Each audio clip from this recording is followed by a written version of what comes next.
Hello, hello, Fearless Vic, Pamela Swan, Victoria, not of this world. I see I've got many moderators in the house. Hello, Lacey D. Okay, yeah, you have to remember, guys. Yeah, we're not at fault for World War I. We're not at fault for World War II. We didn't sign up for that shit. Our governments were captured operations all the way back then. I don't really focus on it right here in Archaix, but you know, in Archaix TV, you want to know when the takeover happened? Better watch those tiny head videos. You'll learn what really transpired in 1901 and 1902, and who Roosevelt really was. Speaking of 1902, you see this? I get new data. I'm always going through my materials. You guys know this. I've already showed you that Carrier introduced the air conditioner in 1902. Look at this. We've all seen these, all different variations. You would think this is a piece of modern technology. The safety razor, the disposable safety razor. Yeah, invented in 1902. Brought to market in 1903. It's just another one of the 200 and something things that we can talk about. Okay, it's right here in this book, all about the safety razor. Right here, it's all about the safety razor. There it is. I wish it was clear. Yeah, maybe it's my lighting, or maybe I'm just not holding it good. Yep, there it is. Right there, guys. I've done a lot of posts on out of this book. Huge book. Amazing things that are in this book. Many posts I've done straight out of this book on Twitter. Twitter's really the only place I'm doing posts. All right. Moderators, occasionally please repost the Archaix Live Inc. Link for the email for people who want to ask questions.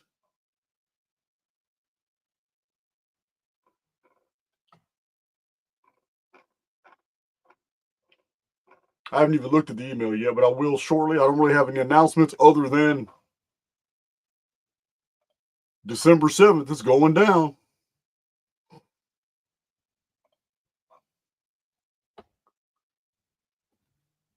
Yeah, I'm trying to hold Barry back. Barry's he's on my office project. Trying to hold him back. He's so excited, wagging his tail. But I'm very conflicted about the whole thing.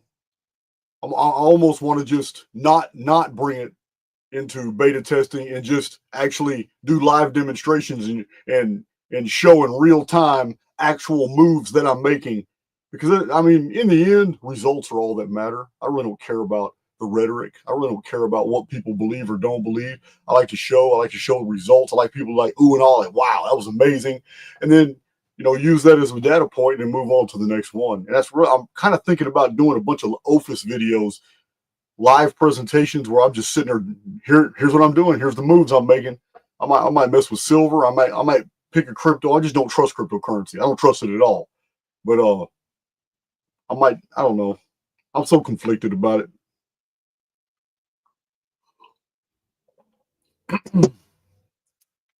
See, I just don't want to get too absorbed in something that will take me away from Archaix. All right. So everything looks good. Got 43 people in the chat. I'm going to look at this email right now.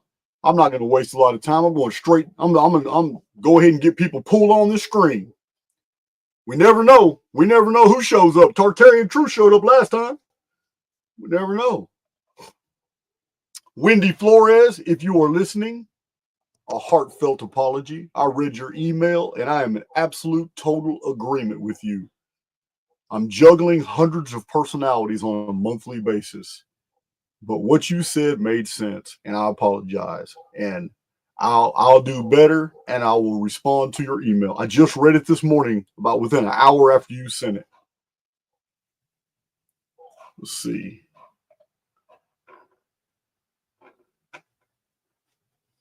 All right. Let me look at this email. See what's going down. See who wants to jump on.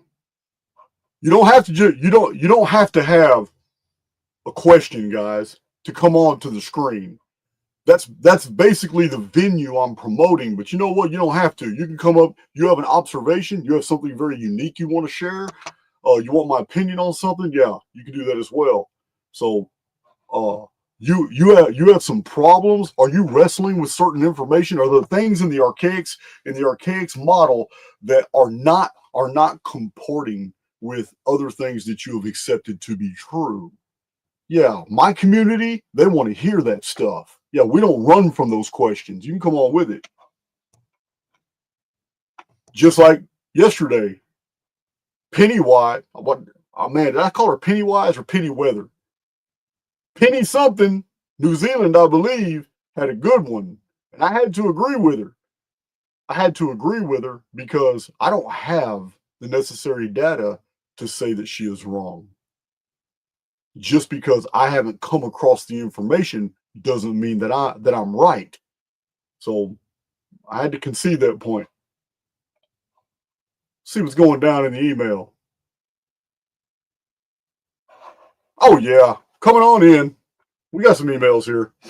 I'm gonna start sending this link out. I'm gonna send this invite link out right now. Let me get back into it. Let me find my invite link.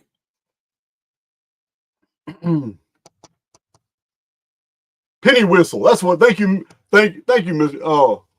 Lemus. All right, that's right.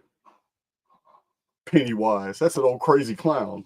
It was Penny Whistle. Penny Whistle and Quill. Sounds so Renaissance.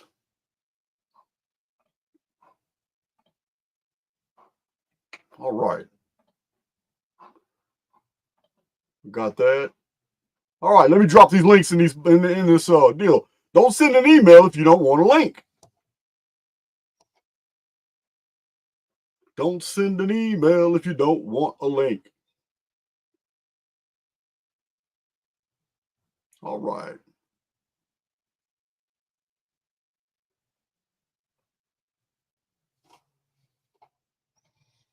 I don't know if Jacob Parker sent this. Jacob Parker sent this a long time ago. I don't know if he's even in the chat no more. He sent this at 9 o'clock this morning. I'm going to send you a link, Jacob Parker. I'm starting with you. About to send out about a dozen links and see who pops up.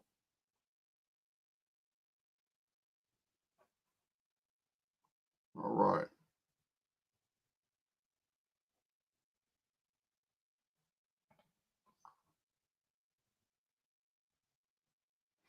All right, let's go with Jeff McGregor. I don't know what you're talking about the sunken treasures, but you can educate us, and I'll give you my opinion because that's what you're asking for. Jeff McGregor, you just got a link.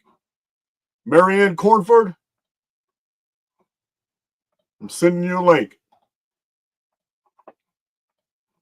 Yeah, if you don't want to be called out, don't get in here. Jeff McGregor, oh, you popped up again on Albert Durer.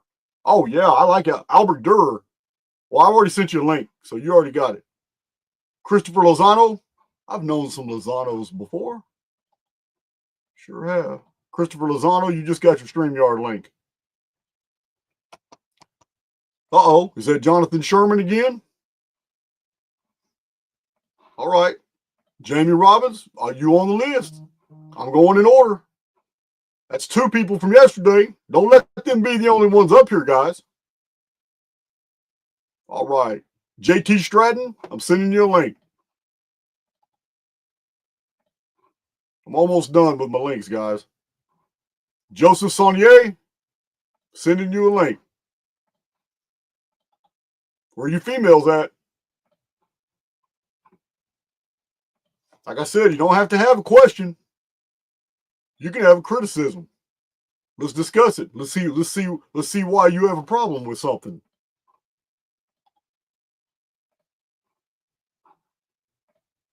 A lot of times when we analyze phenomena, we find out we really don't have a disagreement over substance. We just have a different, it's normally something that's we have problems of degree, of magnitude, but not of substance.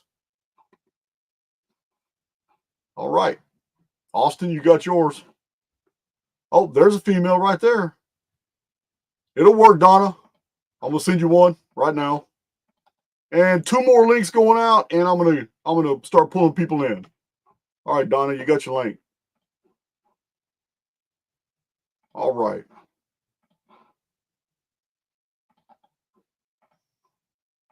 That's the first batch. Hey, moderators, post that email. Whatever's on your mind, just get in here. I have just sent a link to all a dozen or so of people that are on my list. Yeah. 1, 2, 3, 4, 5, 6, 7, 8, 9, 10, 11, 12. 12, that's a dozen people just got a link. All the other people on my list are from yesterday, and I don't even know if they're in the chat right now, so I'm not going to send links out. You got to resubmit.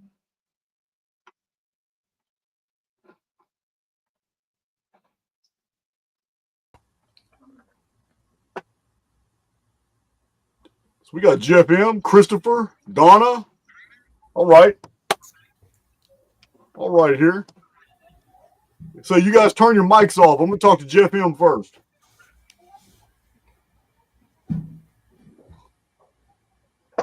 All right, I'm gonna see if I can turn these mics off. All right. Can you hear Jeff? I can hear you. Can you hear me? Oh man, your audio's better than mine. I'm jealous. I got a pretty nice microphone today. Like I called in yesterday. I was on my phone. Yeah. So all right. should I get right into it? This is a different subject than I asked you about yesterday. So I did a lot of deep diving into all the Aztec gold, Mayan gold, and there's some quote which I'm going to start off by reading to you. I sent you a link with that quote. If you want me to read it for the audience, I think they'll dig it. Yeah, go ahead.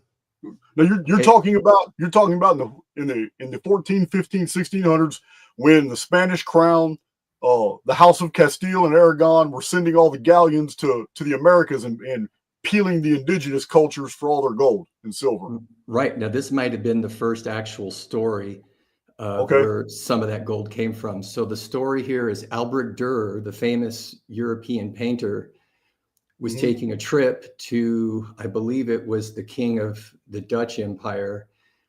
And he finally got there. He just happened to arrive on the day when the first batch of Aztec gold entered into the king, as it was a gift to the king. So he wrote what he saw in his diary. And according to all the official accounts, every bit of Aztec treasure was melted down and doesn't exist anymore. So keep that in mind when you read this. But I definitely want to get more input from you on this, Jason. But here's the quote. I saw the things which have been brought to the king from the new land of gold, a sun all of gold, a whole fathom broad, and a moon of silver of the same size. Also 2 rooms full of armor of the people there, and all manner of wondrous weapons of theirs, harnesses and darts, very strange clothing, bed covers, and all kinds of wonderful objects of human use. Much better worth seeing than prodigies. I don't understand what he's saying there. These things are also precious that they are valued at over 100 florins, or 100,000 florins. All of the days of my life, I have seen nothing that rejoiced my heart so much as these things. For I saw amongst them wonderful works of art, and I marveled at the subtle ingenuity of the men of foreign lands. I'm sorry, my voice is a little scratchy, but did you get that? That's fine. Yeah. So Go ahead. So apparently all this wonderful stuff was all destroyed within and doesn't exist anymore. It's like we just had to melt it down. And if you try to find out what happened to the Spanish gold, I've dug so deeply into this, or all the gold that was taken from Mesoamerica, it was all supposedly melted down. And the only thing that you can find, which no one will admit to, is in the galleons that sunk. When they find these treasures and they pull stuff up, nobody will say whether this was from Europe, crafted in Europe, and it just happened to be on the ship, or whether it came from Mesoamerica. And the detail on this stuff is stunning. And I want to remind you, Jason, one of your episodes a long time ago, I believe you said, or you made point that there was no mass graves of bodies found where they had reportedly been mass sacrificing people. So Right. One thing I might want to ask you about is how probable do you think it is that a lot of these treasures survived and that are being kept and hidden? And how probable it is, do you think, that some of this treasure that was found among the people there goes back further? Like maybe it comes from a more prehistoric time, and that the Mesoamerican people were just holding on to it and keeping it, safeguarding it. Well, it's a good question, man. It's a real good question. The Bible. I would like to show you pictures from a book by Tony Bushby, but I don't know where it's at. Here's 3 Bushby books here, but I have more. Bushby is not really known in the field. They've really censored the shit out of this guy. Australian or New Zealander Tony Bushby has uncovered some amazing things, and in one of his books, he's got photos of ancient Peruvian artifacts that were found on a sunken galleon, and it actually shows the Great Pyramid with a cornerstone in place with a smiley face and little faces in all the gold bricks. It was a solid gold disc, and it shows the Great Pyramid. It shows the chief cornerstone on the top, and it shows the whole thing is like humanity, and really, really crazy. And they have really suppressed this guy, Tony Bushby. But I got 3 of his books here. I've got 2 more, but I thought they were all the same. I've been mixing up. I've been doing so much looking for. I've been data mining lately, so I kind of mixed up. I got so many books everywhere. I wish I had the book I'm looking for. It's not here. Secret in the Bible. Hold on. It may be in this one, but when Pizarro and his men, when they did that cutthroat deal with Atahualpa in South America, one thing that's in the book of the Spanish conquistadors, and the account about Pizarro, they were astonished to walk into a garden that was solid gold and silver, and the whole garden, the apple trees, all the raspberries, everything was replicated to perfection, but it was in gold and silver. And the theory behind this, Zechariah Sitchin, he comes up with the theory that the Anunnaki had left these protocols in place so that people would mine gold and silver, and that gold and silver was needed for the atmosphere of Nibiru. Well, Zechariah Sitchin is both wrong and right. First of all, it's not Anunnaki from space. It's Anuna, which was a technologically advanced race that needed the gold for the same reason the U.S. military needs gold. Most people don't know. But in order to EMP-proof your hardware, your circuitry must be done in gold. Gold and silver is used by the U.S. military for a whole bunch of military hardware and all kinds of bases, all their subterranean connections from base to base. All this is done in gold and silver, and it's needed in technology. So it's the same thing in the ancient world. But when the Anuna vanished and they never came back, they had these populations that were steady mining gold, mining silver. And in South America, they remember the bearded gods. They created the legends. You're familiar with it, Votan and Varuna and Viracocha, and they always knew that they were going to return one day. So they gold and silver was not of currency in these cultures. Gold and silver was ornamental, and it became symbolic with having favor of the gods. And the gods always had this amazing garden in ancient times, so they would take the gold and silver and make replicas of gardens that they had conceptualized.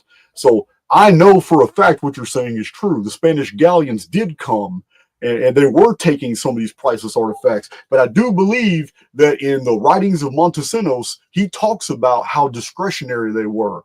Right there on the spot, there was no real test. Right there on the spot, they decided what they were going to melt down into ingots, not into bricks, but into ingots, because it's much easier to make a clay mold or a kiln and pour liquid silver or gold into an ingot, and the ingot would have a handle, and this has made it easier to carry. And they had wooden racks that had notches on them, and they would make these ingots. And when the ingot cooled, all they'd have to do is lift the ingot up and put it in its notch and turn it, and it would hang there. And these Spanish galleons were packed full of these ingots. But you're right. Really unusual relics and artifacts were preserved so they could be shown to whoever the lords and whoever the king at the time was for Aragon, Castile, and even the Vatican. Those were preserved. What happened to them, I don't know, but I know Tony Bushby shows some pictures that are amazing. And the concept of the Great Pyramid, and that the Great Pyramid was very important to the human race, seems to have been a very closely guarded secret in ancient America, and the Catholic papacy tried to wipe it out. Can I follow up with just a tiny bit with you on that, Jason? Sure. Okay, well, one thing I want to add before I ask for your input is, from what I've read, the gold just disappeared, and and the Spanish crown never really received it. At most, they were only supposed to receive 10%. The actual people who were the private armies of people who were Genoese, like Christopher Columbus, and they were sort of Sephardic, most of them. Yes. They got to keep 85% of it by contract, but people speculate that they were keeping a lot more and just not reporting what they found because they were allowed to keep it all anyway. So it just disappeared out of the scene. But the estimates that it was over 100 tons of gold and silver came from Mesoamerica, and that it doubled the entire world quantity in existence at the time. I'm going to add to that too. I'm going to add to that as well. Yes, there may have been Sephardic elements that were taking their fair share, but it is an actual verifiable fact that the reason the Spanish built the most fearsome and advanced navy of warships at the time was because of the wealth they were stealing from the Americas. All this wealth, a bunch of that wealth was enough to build their deal. Now we can introduce something different. We can introduce something that's a little different, the oversoul, because I believe the oversoul is in control of everything. And because that was ill-gotten gains, and because they went to great violence and treachery, especially what they did to Atahualpa to secure a lot of this gold, and what they did by giving the disease-infected blankets to the Aztecs in order to cripple their entire their so 600 conquistadors can just walk in there pretending to be the returned Quetzalcoatl and scare everybody, even though Montezuma didn't believe it. He didn't believe, Montezuma the second didn't believe he was a returned Quetzalcoatl, but the people did, and that made his position vulnerable. So we have the situation where the Spanish secure all this gold. They get all this gold. And yeah, some of it probably went to the Sephardic elements. Like, you're right, Christopher Columbus was Jewish. He was Sephardic, and Isabel made him leave Spain on the exact day that the Jews were expelled. It's not an accident. So and he took his 3 ships to the Americas or Cuba.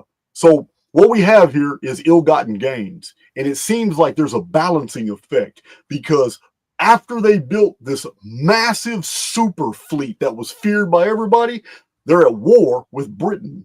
They're at war with England. And what happens? Their whole fleet gets wiped out in a storm off the coast of Scotland or Wales. When they were trying to go around the United Kingdom, and almost their entire fleet gets wiped out. The British couldn't do anything against that fleet. And then just get totally wiped out in a freak storm. So I don't know if that's what you're going, what direction you're going to, but I'm in agreement with you that gold, a lot of that gold was pilfered, but a lot of it funded the Spanish Navy.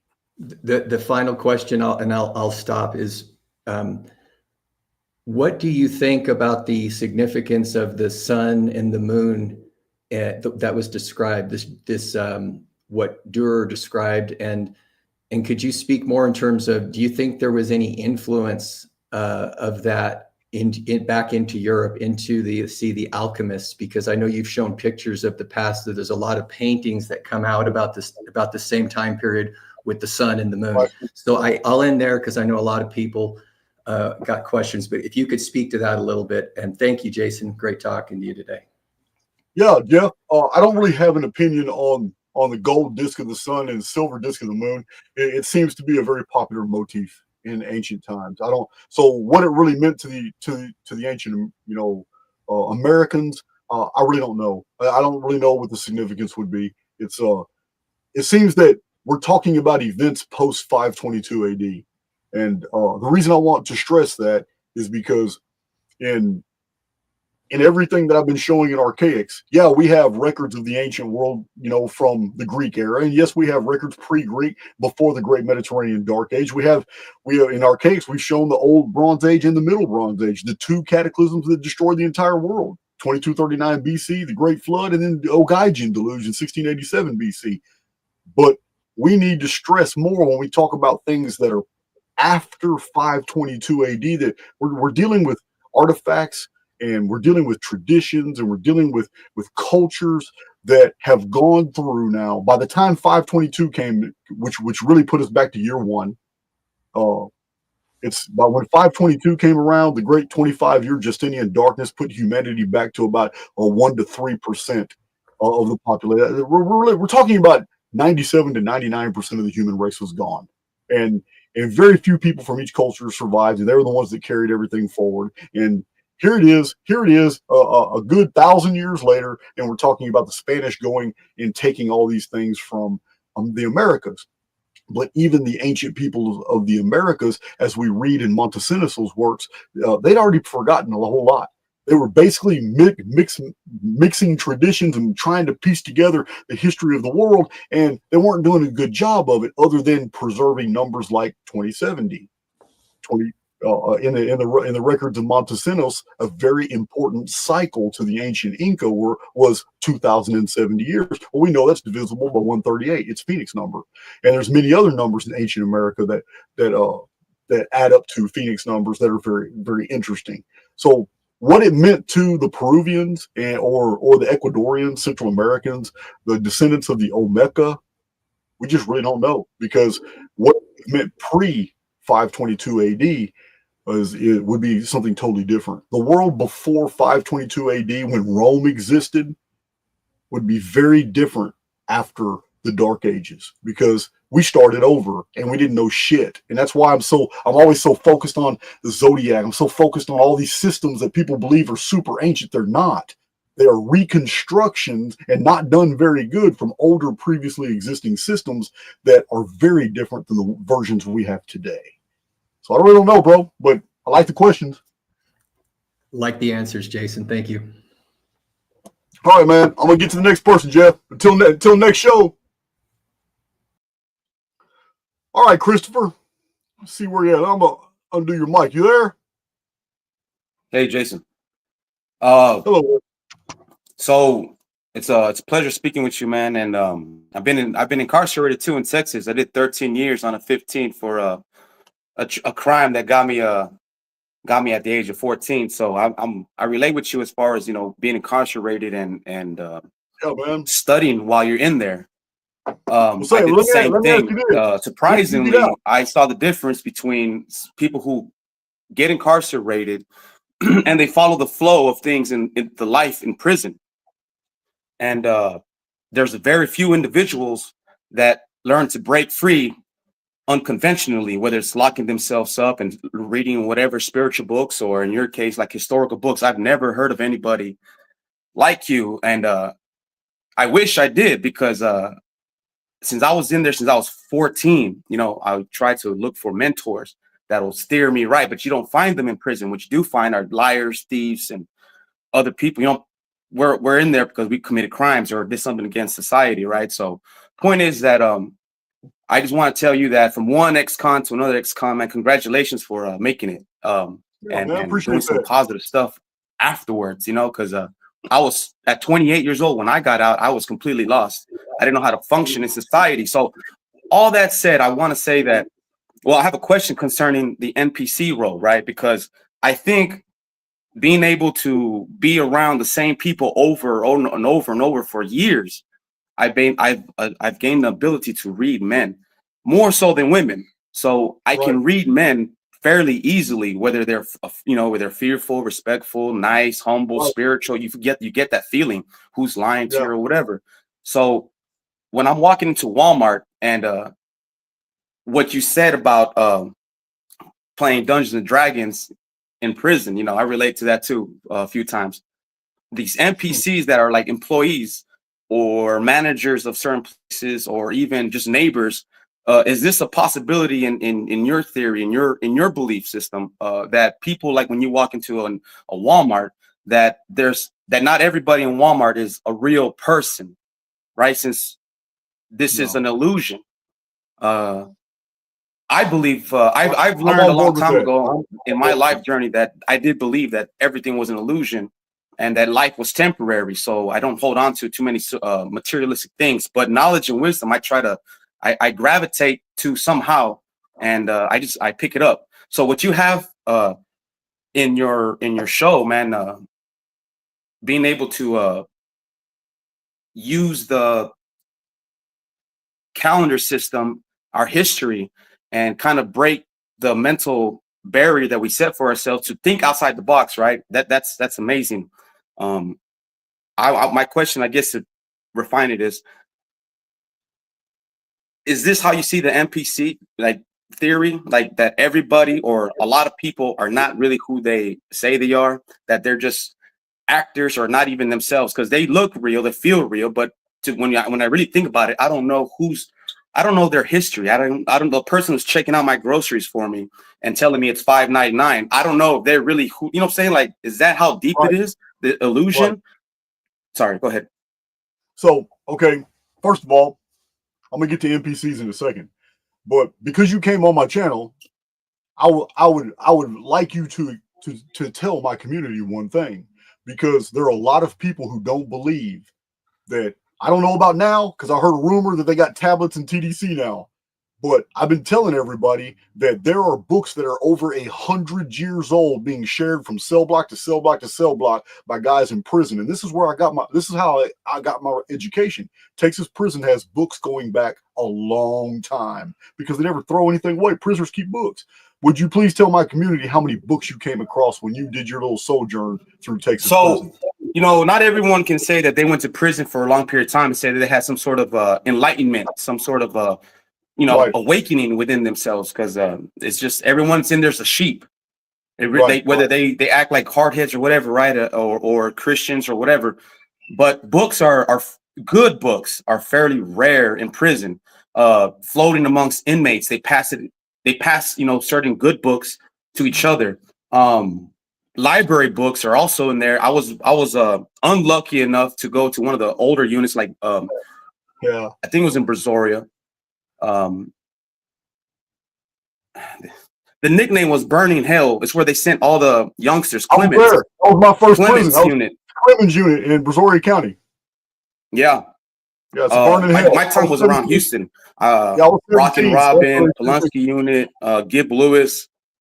But yeah, the people have books in there, but most of them are just like novels and Black author books and fantasy novels. But it's rare that you come across some stuff like from Carl Jung or some esoteric stuff, and those type of books.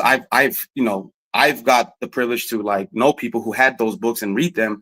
So I'm not as knowledgeable as you are as far as like calendar time. I never even thought about trying to map out the history of the world as you did, but because of you, look, I'm not gonna lie to you, since I've been out of prison, I feel like I've stagnated spiritually. The world has somehow honestly consumed me, and I see that they're shackles, because when I left prison, that feeling of I left one prison and then thinking that I'm in other free world, and it seems like it's not, because I see everybody in apartments and houses, they're all paying taxes, they're all doing the same thing, but are we really in the free world? I mean, because so I'm trying to tell the same message to these people in my life that, man, It's a totally prison different is type just of a incarceration. micro thing compared to the world. The world is just a micro version of the prison unit. That's what I think. So I'm sorry, I think I agree. diverted from the question you had. No, Christopher, I agree. It's out here. It's a different type of fetters. Out here, out here, you got to get your shit right for your lease. You got to get your shit right for your groceries. You got to pay all these bills. You got to get this stuff right for auto payments. Going to commissary. You got to go into commissary. Yeah, you got to make your shit. Your shit's got to be right with IRS. Everything's got to be a tight ship out here. We never had to worry about any of that in prison. All we did was just kick back, play handball, and read books. So it's a very different world. But let me get with NPCs. NPCs, listen, it's more sophisticated than you just described. An NPC can be a bird that distracts you to keep you from looking at something that the construct wanted you to see. It could be a vehicle that's going by that if you took a double take, it's not there anymore. It served its purpose right there. An NPC to me is all the background that's going on around me to provide this very believable world. But already the other souls that I come into contact, most of them are real souls. The NPCs are at a distance. They're to make my world more believable, but I'm not really surrounded by that many people. So if you did come into contact with with an NPC in a personal level to where you were very close and had dialogue, listen, this is a very advanced AI apparatus. This world is believable. Therefore, an NPC is going to be just as believable as anybody else because of everything is a product of programming, and we're jacked into the system that allows us to interface with that programming as if it is real. There's no way you're going to distinguish anything from any type of physical evidence. It's going to be intuition. It's going to be something inside. There's three qualities that you had. Sorry, there's three qualities that you had mentioned that I've never really heard said before, like just in one sentence like that. You said that spiritual qualities were empathy, imagination, and what? Creativity, I believe? Intuition. Intuition is the ability to know or suspect something before you have any evidence of it. Intuition is divine. It is part of your connection to source. Intuition is what lets you know that some people aren't real. This is programming. That's right. You intuit that. I come across people all the time and I speak to them and instantly I could tell whether there's something lacking within them, right? Because like I like to sing, I like to dance, I like to draw, I like to paint, I like to learn new things, right? But I don't see that within everybody else, like around me too often. Like it's kind of rare. So I was maybe trying to add one and one together where if these people that I'm interacting with aren't producing anything, like they're not creating anything, they're not using their imaginations, you know what I'm saying? Like regular, they're just zombies. They just want to go to work 9 to 5, pay their taxes and vote for whoever they're gonna vote. You know, like it's just is that what you mean? Like seeing the qualities within people, like real people with souls, is that they have those like intuition, or like you yourself, this is your creativity doing this podcast and piecing everything together historically. That's right. So I would think that that's like a spiritual attribute that you're manifesting. So if other people around you, I'm assuming, aren't doing that, is that safe to say that it's a good foundation to kind of go about in life and be like, you know, this person is maybe not be real, so, and he's negative or she's negative, and just kind of disattach? Well, I don't know, man, but I'm not willing to just accuse somebody of being an NPC just because their present behavior seems to be vacuitous. They're not doing something that I would expect them to do or behave like. In public, we all wear a mask. In public, many people do not act like they normally do at home, so it's very easy to accuse them.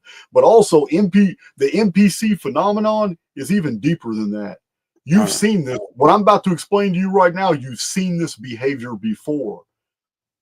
The construct itself is literally able to jack into a bunch of people that are all experiencing the same event, and like hive mentality, have everybody doing the same thing. And 2 minutes later, you're wondering, why did I just do what everybody else did? I don't even understand what just happened to me.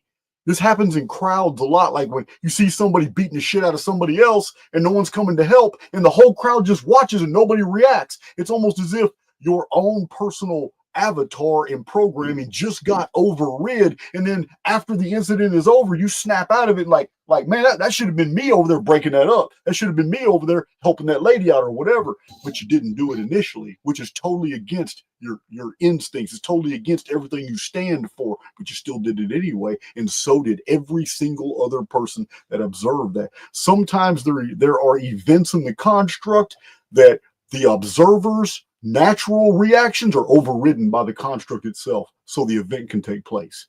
Listen, we've seen this in prison many times, but it's the NPC phenomenon has everything to do with constructual control of individuals and creating individuals that don't exist, just to create background, to make the world more believable. That's all it is, man. All right. Well, thank you, man. Thank you for taking me my question, and enjoy your show, man. Yeah, man. Hang around. We're gonna do a lot of these shows. All right. All right, bro. Oh man, it's Austin. How many times have I shaken your hand, Austin? Let me turn your Haven't you come to like every single Houston meetup? Can you hear me? Yes, I can. All right, good. How y'all doing? Yes, I have. Yes, I have. All right. Hey, man, I was just gonna let you know, man, this is awesome. I'm just out here on my phone in my front yard. This is crazy. Being able to, tap in like this and just talk with you. Dude, so I don't know if it was yesterday or the day before. I don't know if it was a couple of days ago. I had like an aha moment. We were looking at charts. It might have been, it was before Martin was on, and we talk about being caught in a loop a lot. Yes. And I was looking at the symmetry that I see on the Phoenix chart, and I noticed that I didn't look at the exact date, but you can almost see a symmetry, and the Phoenix phenomenon, and then the Nemesis X phenomenon, and all that stuff. And I was wondering, would it be like too many circles to like maybe connect the 2178 like back to the end? It was just like a burning. It's been like a question that's kind of been burning in my head. I don't know if that'd be too many circles or something, because you use the epitemporal dates and stuff. This is where I'm at right now. All right, this is where I'm at right now. With all the Phoenix phenomenon data that I've put out, past the 3 published books that I have, When the Sun Darkens, Nostradamus and the Planets of Apocalypse, and Shocking Secrets of Antiquity. Those are my 3 published books where I address the Phoenix phenomenon. Now, the hundreds of videos I've done since then, I am now at the point where there is no difference between the year 2178 AD and the year 3895 BC. None. They are the same year.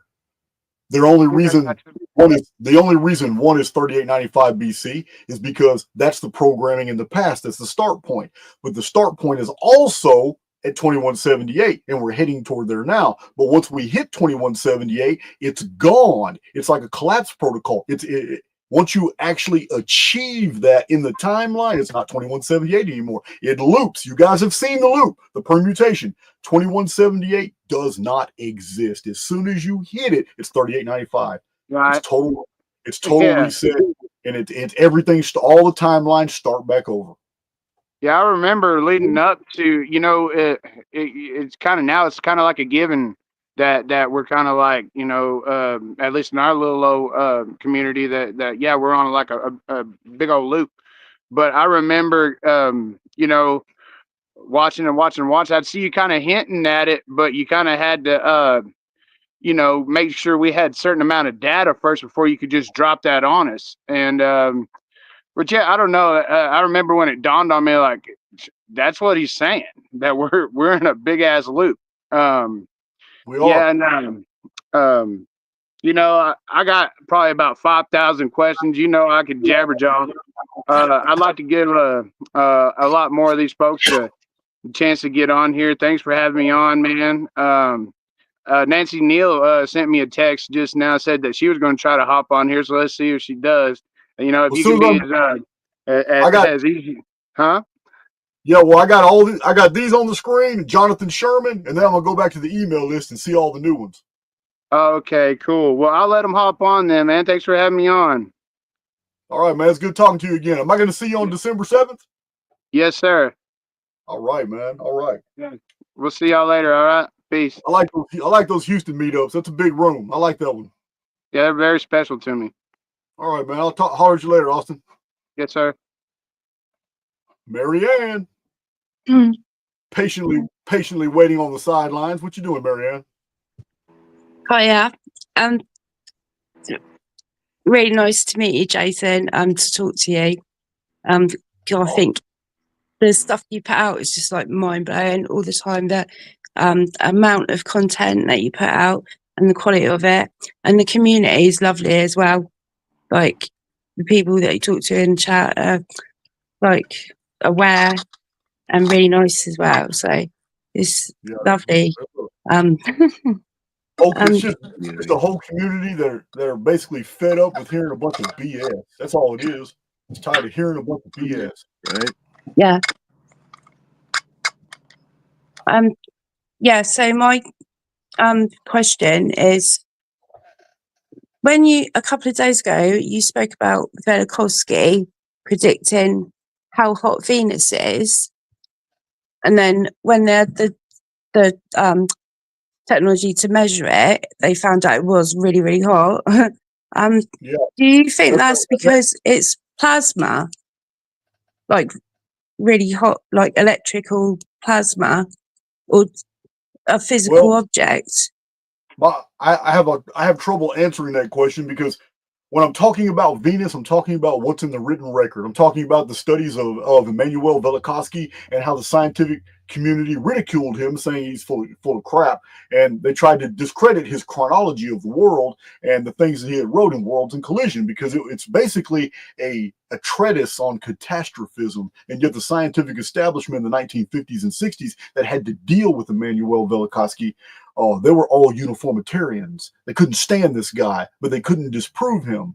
But my issue with what you're asking me is that I have to rely 100% on NASA data in order to talk about, Venus has a vapor canopy. Okay, well, that's what NASA tells me. NASA tells me Venus has a vapor canopy. NASA tells me there's a huge spot on Jupiter. Any telescopes I look at, I don't see any of that stuff. I don't have access to telescopes that powerful. But then again, even if I did, if enough people in the world believe that a certain phenomena existed out there, then it should be observable to the majority if they had the technological ability to see it. We live in an observer-dependent medium, and that means what the collective accepts to be true, the construct will create that phenomena for the majority, not the whole. The whole will never experience all the same things. There will always be a minority that's in dissonance with the rest of the collective. So I can't really rely on any studies about. I can just tell you what books say about space and other planets and all that, but I can't assert those as fact, because the measuring systems by which we get the visuals for planets, most people don't know. It's bullshit. The way they tell us a planet looks is a digital CGI rendering based off signal ratios that are based off colors that are in space. When a telescope looks at an object in space, it has a filter that separates all the colors by spectrum. Scientists have assigned methane, helium, borium. They've assigned all these chemicals and minerals to these colors. So they now have a template that they go by. This template then translates those colors into those chemical compounds, and they tell us, oh, well, that's a dwarf star and it's made out of these components. Well, that's this type of star and it's made out of these. Oh, that's a dark nebula. That's made out of this stuff. Oh, that's the moon. It's made out of this stuff. So it's all about colors. But one thing we know by direct observation here in the real world, outside of a telescope, how many times has colors deceived you. Isn't the entire the entire world of entomology is all about creatures that take on the colors of their environment to fool you optically? Wolf spiders look just like tree bark. Locusts look just like gum leaves. You follow what I'm saying here? This is why I can't. It's very hard for me to accept anything from NASA because I understand the filters that they created in order to produce these CGI digital images of Jupiter and all that. These are computer constructions based off wavelengths, and the wavelengths are based off colors. So I just don't know. So, in your personal opinion, though, do you think it's just light? Plasma is light, yeah, isn't it? Yeah, listen, Marianne, you're talking to a guy who absolutely believes that the entire beautiful stellosphere is nothing but a multi-tiered hologram. And it is a sophisticated AI construct. And what I mean by sophisticated is that when it is directly observed, it will produce the phenomena expected of it. That's what it does. And this is why so many people are fooled into it. When an observer, when a soul in an avatar looks at the holofield that we call space through a telescope or through his eyes, what his belief structure is as he's observing actually modifies what is observed. It's like the Heisenberg uncertainty principle, but it's on a macro level. And this is what's happening. So a uniformitarian is always going to see things that support the uniformitarian model. A catastrophist is going to see the catastrophist model. In essence, we're in a construct that's literally causing us to suffer feedback loops in everything we do. Everything we do. Our job is a feedback loop. Our habits, our traits, our hobbies, they're all feedback loops. Our belief systems are all feedback loops.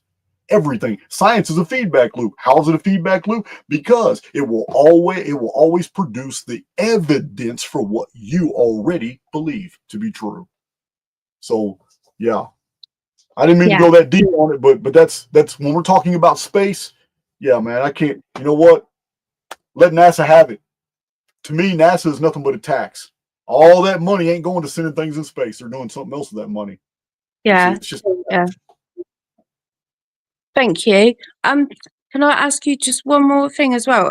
In 2046, when you say the Nemesis X object comes and you say it's going to be terrible, why do you think it's going to be terrible? Are they physical beings?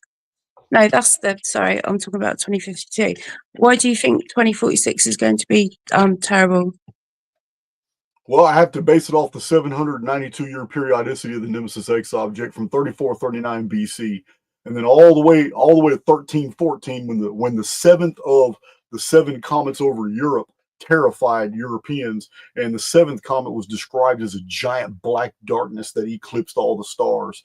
And this was the beginning of the Great Black Death that killed 1/3 of the world's population. So the Nemesis X object has a terrible history. There's nothing beneficial or positive about it. However, there are ancient cuneiform prophecies that are also attached to it. And I've discussed those as well. And those prophecies are very interesting because the Nemesis X object has a 60-year perihelion, meaning it's going to stay hanging in the sky for 60 years. Every time it's here, there's fundamental changes to history. There's all kinds of really weird. And I show these 60-year windows in my Chronicon every time it was here. And then for 732 years, which is plenty of time for it to be forgotten about, for 732 years, it's gone. Aphelion, it's no longer seen in the sky. It's just gone. But when it's here for 60 years, which is the origin of the ancient Chinese, Egyptian, Ugaritic, all the ancient calendars were based off 60-year periods. This is the original Sumerian sexagesimal system, and it was based off the fact that knowledge was given from the gods to humanity in 60-year periods. And there's nothing good about it. There's nothing good in the entire history of the Nemesis X object. It's all cataclysms. The very first time it appeared in the historical record was 3439 BC. And what happened? According to the Book of Jasher, 1/3 of the entire world's population was killed in flooding. And according to the Babylonian records and the Sumerian traditions, it was exactly 432,000 turnings of the stars before the Great Flood, which is 12 centuries. 12 centuries before 2239 BC is exactly the year 3439 BC. This is the appearance of Enki and the Anuna. And they showed up right after the cataclysm. And what did they do? They shared their technology and they shared knowledge, and they had humans building canals, infrastructures, cereals, agriculture, farming. They did it. They were seen as benefactors and heroes. And in exchange for this information, all these males were given females of the local indigenous people, which is the origin of Genesis 6. And the sons of God came into the daughters of men.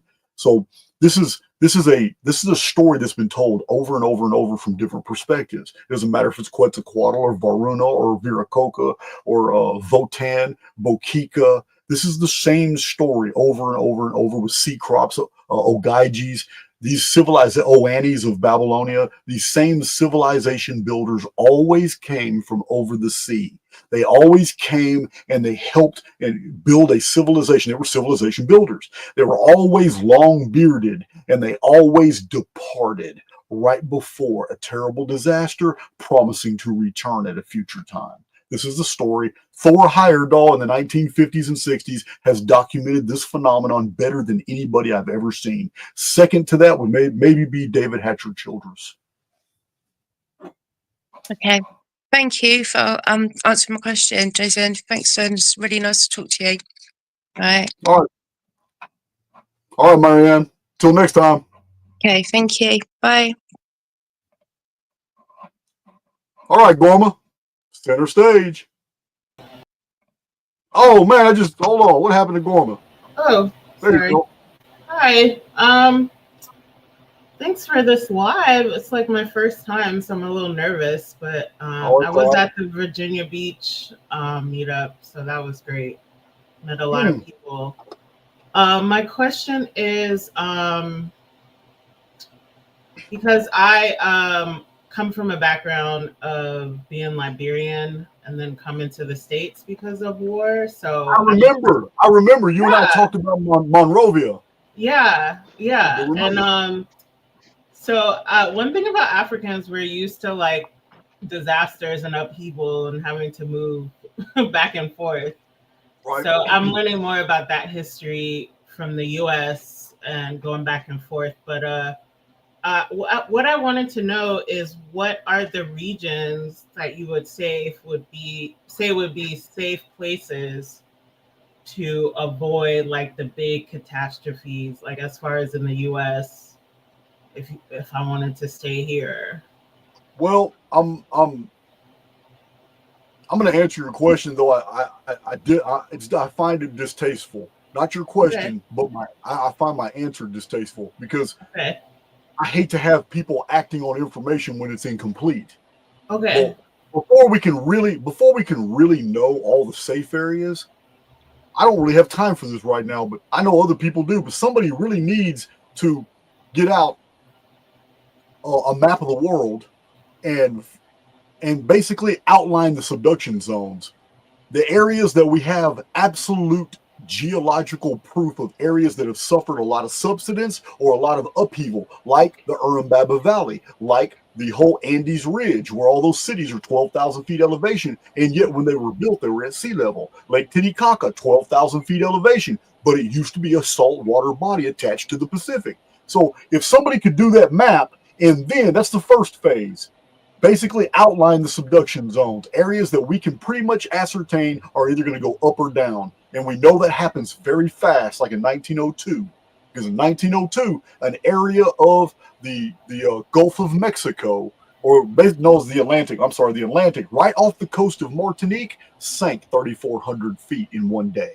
So when they did the soundings, they were shocked to find that the volcanic eruption, the entire seafloor sank 3,400 feet. We've seen this over and over. Davis Islands vanished, Atlantis vanished. It's all the same thing. It's subsidence. So the first The first way to answer that question is for somebody to identify the subduction zones so we can see what went up. The last cataclysm will be coming down this time. What went down sank.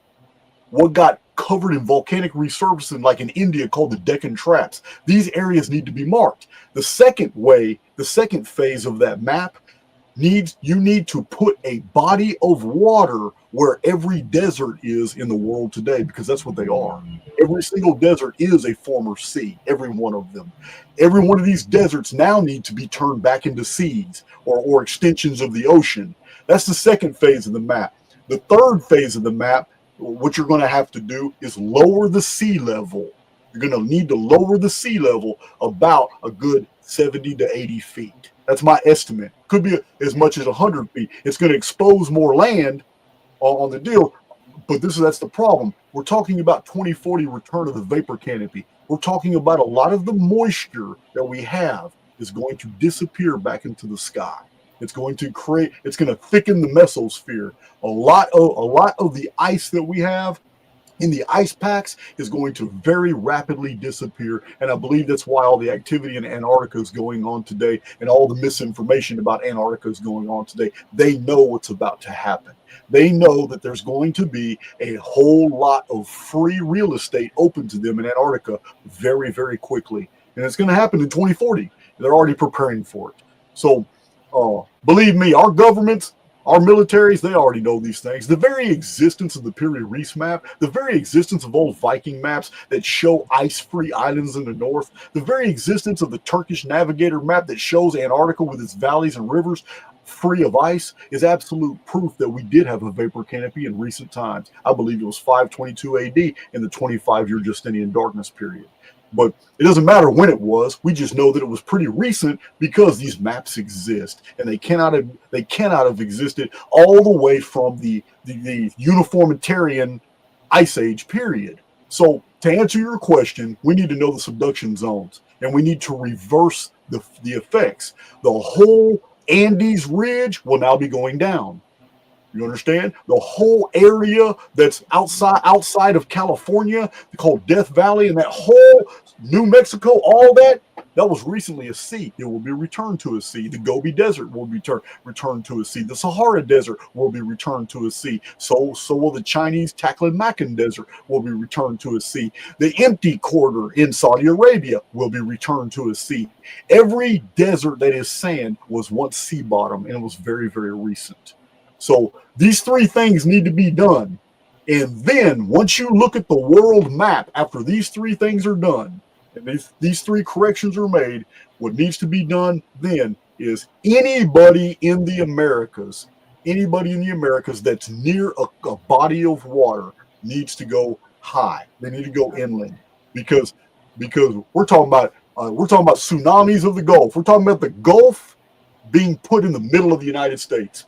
United States going down. Canada becoming where the United States is now. South America being thrust down.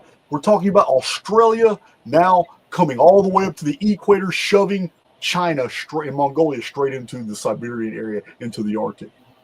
So it doesn't matter if you believe the world is a basketball sphere. It doesn't even matter. It doesn't even matter either way, if it's a globe or if it's a flat disc that just spins with its epicenter as the Great Pyramid. It doesn't matter. It's still the exact same effect. It's the exact same effect. So I hope that answers your question. I can't get too specific without seeing a map where somebody has actually done exactly what I just said. Okay. Can I ask one more thing real quick? Absolutely. Okay, great. So what kind of communication and transportation will be like safe for people as far as like errands? Oh, what are you talking about? Are you talking like about post 2040? Yeah, like between communities and like. Okay, well, our controllers are already setting us up for failure. Okay. They're already setting us up for failure. In a post-Phoenix reset world, we're not going to have an electrical grid that's going to work. It's dead. It's done. It's we're not going to have the infrastructure.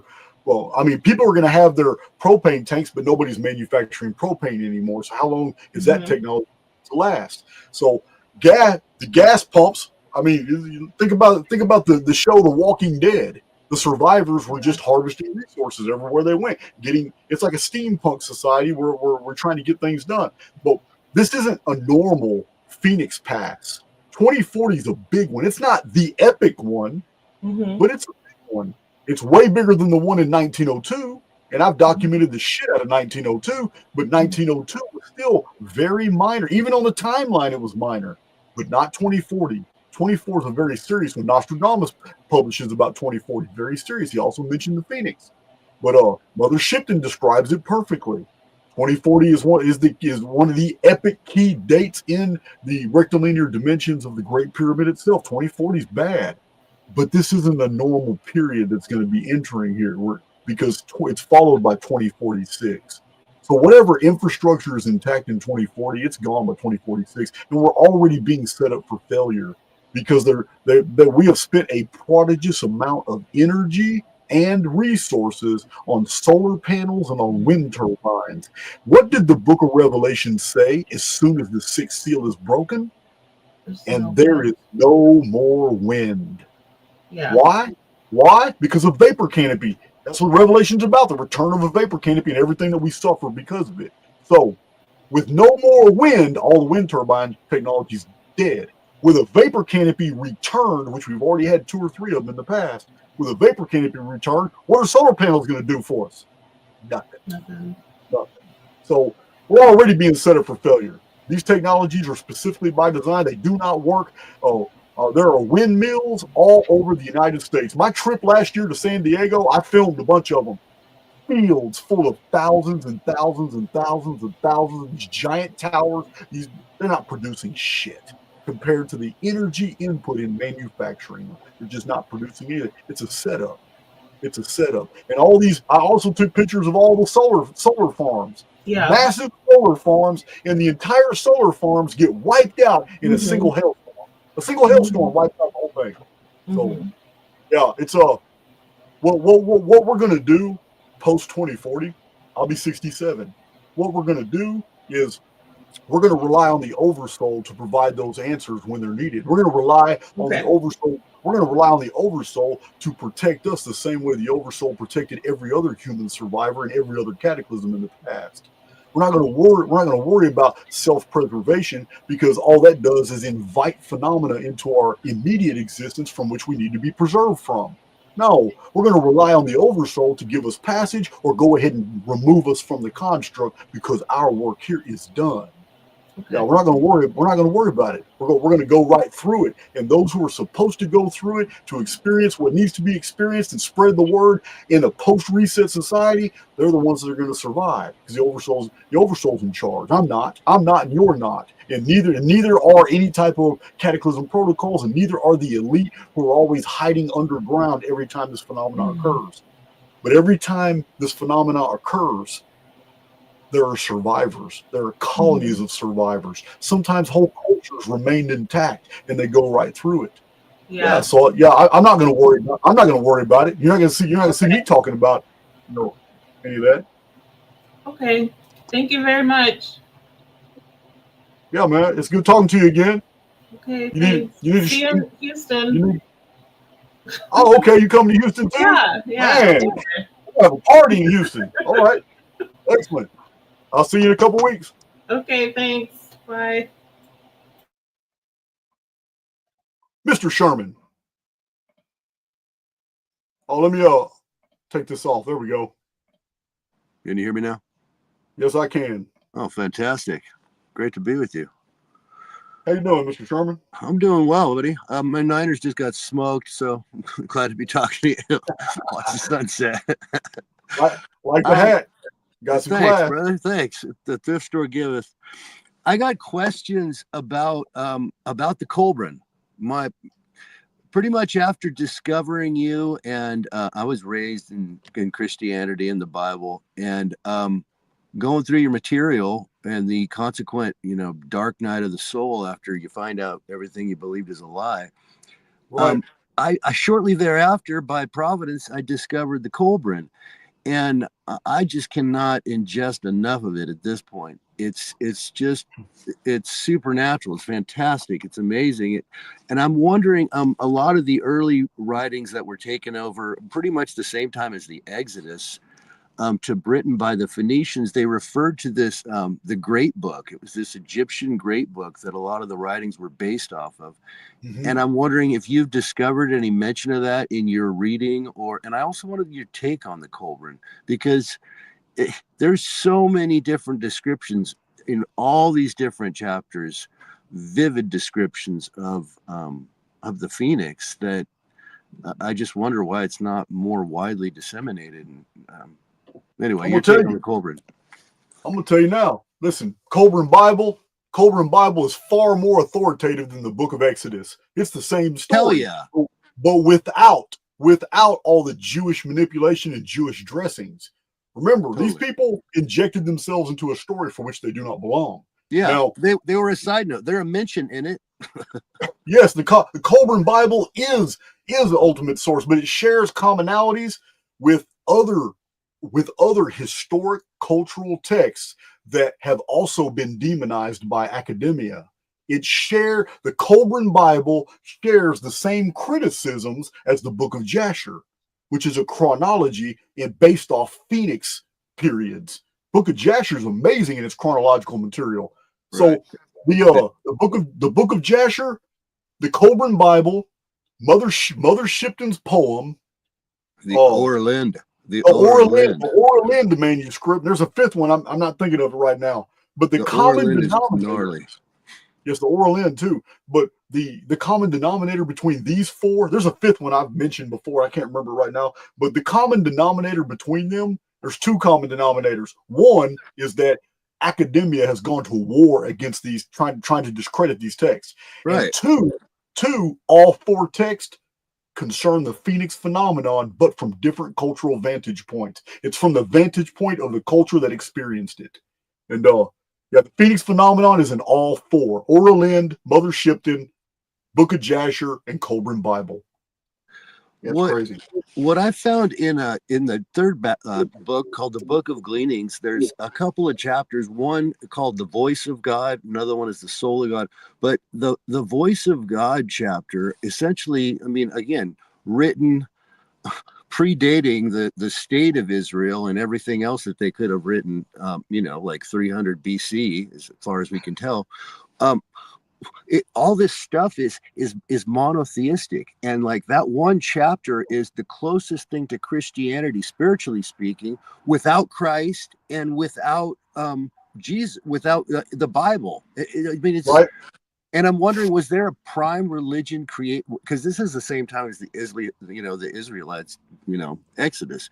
Was Right. there a central Egyptian religion in this region that they took with them that was primarily monotheistic? But it also dealt with reincarnation. There's whole chapters in there that deal with the afterlife from an Egyptian perspective. Yeah. Now I have a video. You've seen the video I've done Yeah. on the Colburn Bible. Now Yes, sir. I montaged that. It's been montaged into my Phoenix videos. But what I will do after this video is I'll go ahead and I'll unlock. It's on YouTube now, but I'll unlock the Colburn Bible video because I read entire passages out of the Colburn Bible. Yeah. Instead of going to the Phoenix Phenomenon playlist and trying to find it in the montages, for those of you interested in the Colburn Bible, as soon as I'm done with this video, I'll unlock the Colburn Bible video so you can watch just it and you can see what he's talking about. It is amazing text, very spiritual. Explicit. Pardon me. Go ahead. It's explicit in its description of it, and as you look at it's a collection of all these different codexes, but each one written in a different era. I mean, it exactly describes the same thing, and even the one of the last ones at the end of it, it talks about earth upheaval and the sky darkening and all that. But it describes everything being destroyed in a fire, and there's complete anarchy. And afterwards, almost every time, there's a washing, there's a flood to clean it all away. And in the last mention, this was just last night I read it. In the last mention, the last sentence in the chapter is, "God save us from the dew of death. They called it the dew of death, which essentially is like a mud flood coming that sweeps out everything in advance of the actual water. I mean, it's so descriptive. The Colburn's just amazing. Yeah, Coleman Bible's awesome. I'm very impressed with it. As a matter, you really inspire me to go back and read it again. Please I do. have a PDF of it, but the only thing, like I'm guilty of practicing exclusions too. When I'm only focused on the Phoenix phenomenon, I'll go through all these ancient texts and just pull out Phoenix stuff. But lately, as you've seen in my Book Monkey presentations, I have been avoiding that, and I've just been showing you whatever's cool in these books. So spiritually speaking, I don't think it has it's peerless. It's peerless. When you go in there and negate the Phoenix and go in there for spiritual insight, it's fucking amazing, man. Yeah. I remember it's like a book of Proverbs too. It's pretty straight up book of morals and precepts. But it all predates the Proverbs. You know, it's I agree. We keep on analyzing the egg of Judaism, and like, here's the Colburn over here that's a fully developed bird, you know, like. Well, as you notice in my historical analysis for that period, it's I have already uncovered that there was a massive exodus. There was 3 different groups that left Egypt in the Exodus cataclysm in the 10 plagues period. So one group went overland. This is the one for which the Colburn Bible was basically narrating the story to, that was later hijacked by these other people who inserted themselves into the story, and they never belonged. They created the mountain, Moses did all this stuff. Now, the other 2 groups were Mariner. Correct. The whole race of Danan, tribe of Dan, they left, and so did Cecrops. And when he left, he built Athens. Athens, within 40 years of Athens being built, which was in honor of the Egyptian goddess Neith, because remember, the Egyptian names and the Greek names are inverse. They're totally reverse. You take all the Egyptian names, you'll find them in ancient Greece everywhere. They're in reverse. You'll find Noph, the phoenix, as Phene in the Greek. Well, Athens was Neith. It was named after the Egyptian goddess Neith, but it became Athene in the Doric. So what had happened? The Frisian account, the Oralin, talks about Cecrops and how Athens was founded by Minerva. They kind of they were ruled by a feminine priestess, kind of a. Yeah, this is why the earliest accounts of Dodona and Didyma, and Delphi, the 3 oldest oracles of Greece, the earliest accounts said that any time one of the priestesses died, they sent for a replacement in Egypt. They went to Egypt to go get the girls from the oracles, and this is from northern Egypt. I'm not talking about southern Egypt, which is 450 miles interior. I'm talking about the Heliopolis. I'm talking about the mansion of the Phoenix, the college of the Bin there. I'm talking about that Egypt, the one that had the whole Phoenix timeline, the one that counted time using Phoenix palms, the one that honored the goddess of the calendar. I can't remember what her name was, but anyway, I digress. The Colburn Bible is fantastic, and anybody who can get, if any of my moderators can find a free PDF of the Colburn Bible, I'd appreciate if you put that in the chat so people can download that, because it's going to blow your mind. It is the source material for the book of Exodus before the Old Testament was tampered with. Totally, man. Totally. And a much better description. I mean, a real description, not all miracles and whatnot. I mean, this shit's really It calls Phoenix the doom shape. Yeah. The doom shape. It calls it a bunch of different things. Yeah. The destroyer, the doom shape, all that. Well, I guess I just wanted to bring that out. I'm glad. I just wanted to hear your take on the Colburn, and I'm glad to hear it. Also, I wanted to encourage you to go back and reread the Silmarillion, at least the first half, because Tolkien's creation ethos and epoch was amazing, and it he talks about the Twilight Mist period, the vapor totally canopy period. Yes, he does. And then the light of the trees, which is kind of like a vapor canopy period. I mean, yeah, it's really interested. And his whole goal was to create a mythos for Caucasians, for Anglos who didn't have one. Yeah, it is amazing. It's I like Tolkien. Tolkien was where I started as a kid reading fiction. Yeah, The me damn too. Hobbit. Bro. All I right, won't Jonathan, keep you I'll on the talk to line. I you, man. appreciate you, bro. I appreciate you. Yeah, man. Talk to you next time. Love I'll the talk hat. to you soon, indeed. I'll talk. All right, who we got here? We got Joseph Saunier. Did I pronounce that right?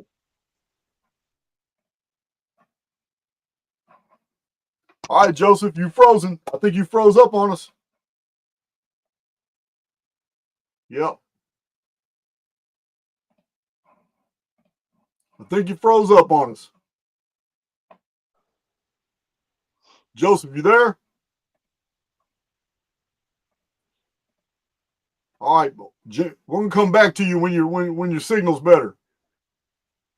We're gonna have to come back to you, man.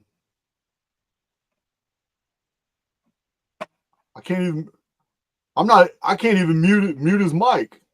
He's just totally frozen.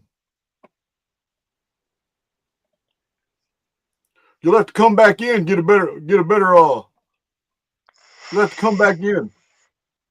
What's up, Jamie? Yeah, he's What's up, frozen. Chief? What's going on with you? I'm good. You're the last on the list right here before I go right back in and pull some more emails. That's fine. I don't mind being last.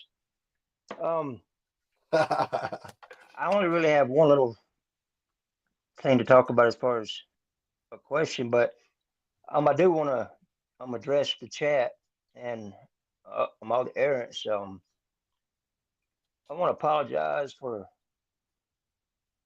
my verbiage and Oh, my you talking about when Tartarian Truth showed up? yeah, that little fucking twerp pissed me off, man. You're still doing it, man. Quit it. I'm sorry, but yeah, I'm man. sorry.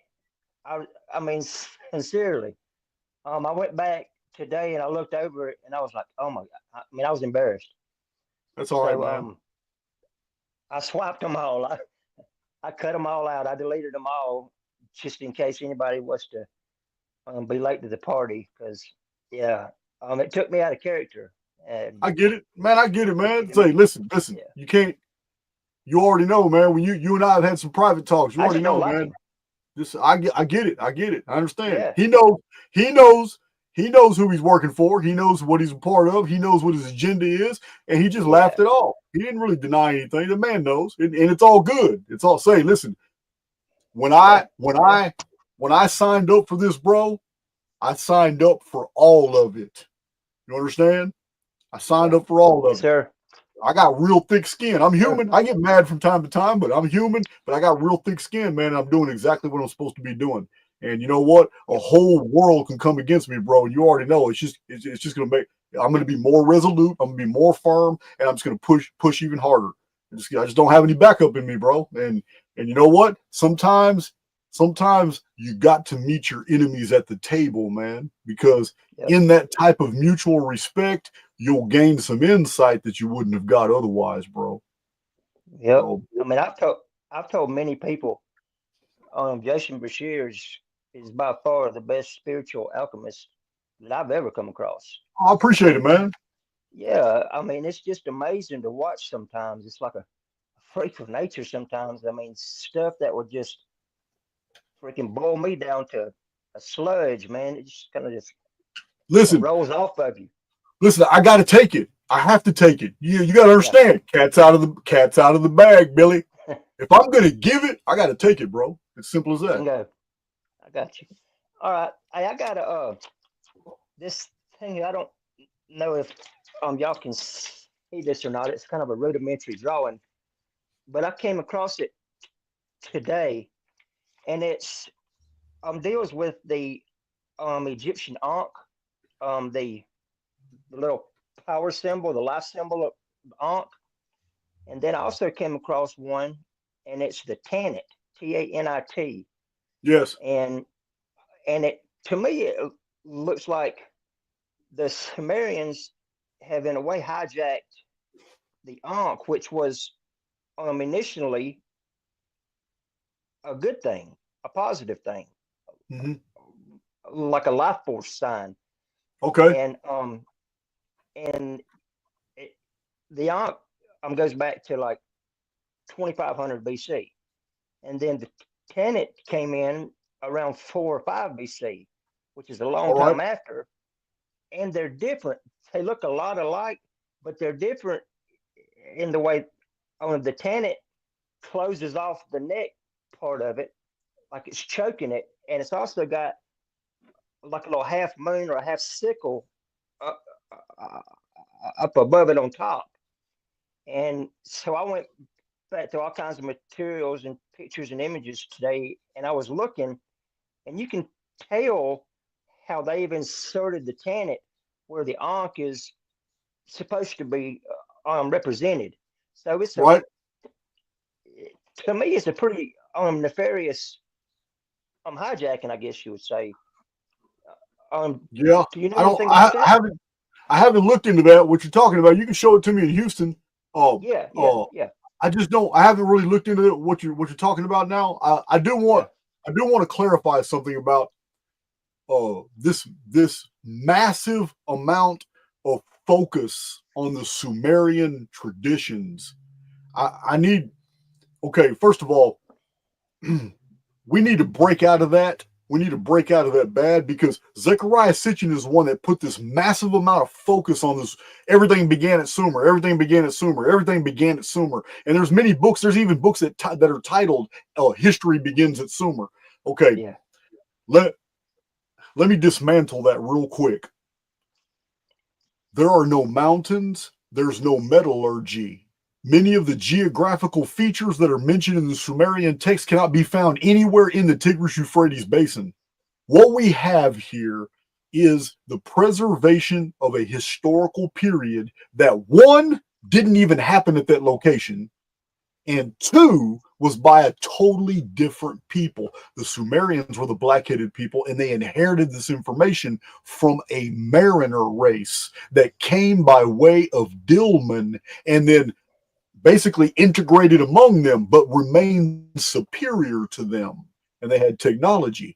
What we have with Sumerian texts are secondhand information by an indigenous population that didn't quite comprehend exactly everything that they were seeing, observing, experiencing, and hearing from their betters, whoever these strangers were that came to Sumer. So when we have all this material, because the actual time period that the Sumerian narratives unfolded was a time period before anybody had ever imagined that they would have to devolve to the act of putting a wedge on soft clay to create a cuneiform character. Because all the evidence shows that the pre-flood world was technologically advanced. And they didn't have reading and writing as we do today.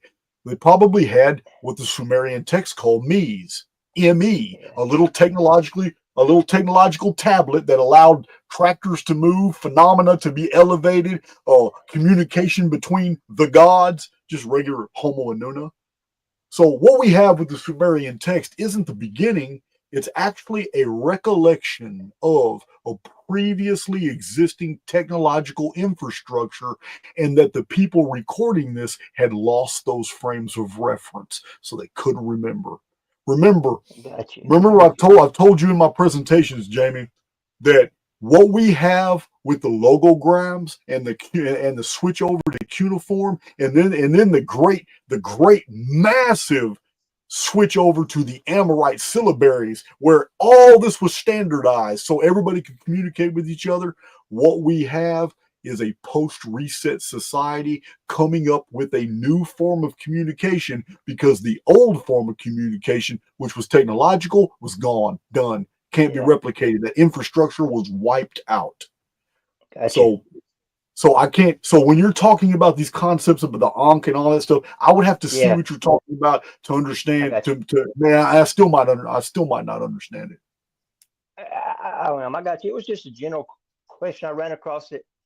I'm looking into some stuff, and it kind of caught my eye. And then, obviously, I think I'm a private eye, so I got to looking at everything I had, and then I was just putting two and two together. But yeah, I mainly just wanted to apologize to everybody, but I figured I'd ask that while I had it here. All right. I appreciate it, man. I'm looking forward to seeing you and your fearless counterpart who's traveling the Hey, country. he is en route, my friend. He is eastbound and down. He's headed your way. But he said All he's right, gonna take his time. So it'll probably be tell about him a to week call before he me. gets there. Yeah, tell him to call me when he gets to Texas.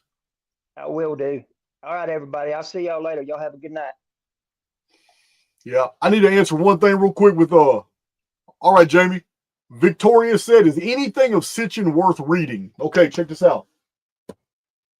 I may not agree with everything that Tony Bushby says in The Secret of the Bible, but what's worth reading in Sitchin is the same thing, Tony. If he's talking about an archaeological discovery, I do not have to accept his interpretation of that finding. I just want the hard, cold facts. What was found, what it looked like, what is it, what could it possibly mean, what was translated on it, what was its location, what culture did it come from.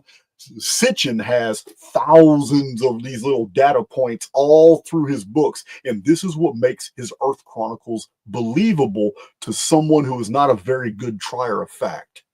A real good trier of fact understands that a whole bunch of value can be derived, and that value still doesn't produce what you're saying it produces. There are many people, like I showed you guys just the other day in a video. I showed you the Richard R. Noon book, Ice, the Ultimate Disaster, which I can't even find now.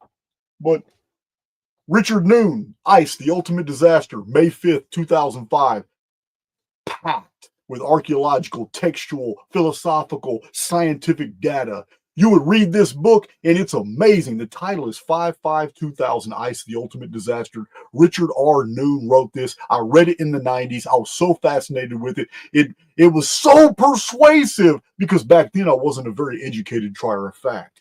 Back then I was impressed by the shotgun just spreading so much data, but none of it fit together. It's not like the Phoenix phenomenon, like I've showed you guys, all this amazing correlating data, how it all fits.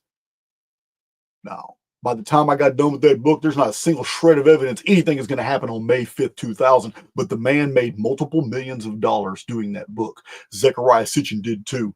Hundreds of, I said thousands, I should have said hundreds, hundreds of independent archaeological, historical, philosophical, and scientific facts, all packed into the Earth Chronicles books. And you can take a lot of those facts for your own theories, and they're good, they're viable, it's real stuff. His bibliography works. These are true facts that have been found from other research. But it doesn't mean Nibiru has a 3,600-year orbit. It doesn't mean that Anunnaki aliens came here and forced humans to mine gold so they could send that gold as particulates to save their atmosphere way over there on another planet called Nibiru. Doesn't mean any of that. There's no evidence for that anywhere in any of this material that he provides. And Sitchin had to lie about the actual translations of Akkadian and Sumerian words in order to coax those meanings. So yes, Victoria, there's great value, but not in his theory. The value is in all the factoids he puts in there that you can get. You can learn all kinds of things from the Earth Chronicles. You're just not going to learn anything about the Anunnaki. And that leaves me with Mr. Joseph Saunier. I'm trying to. You need to unlock your microphone. Unmute. It's it. My computer's saying that you got yours muted on your end.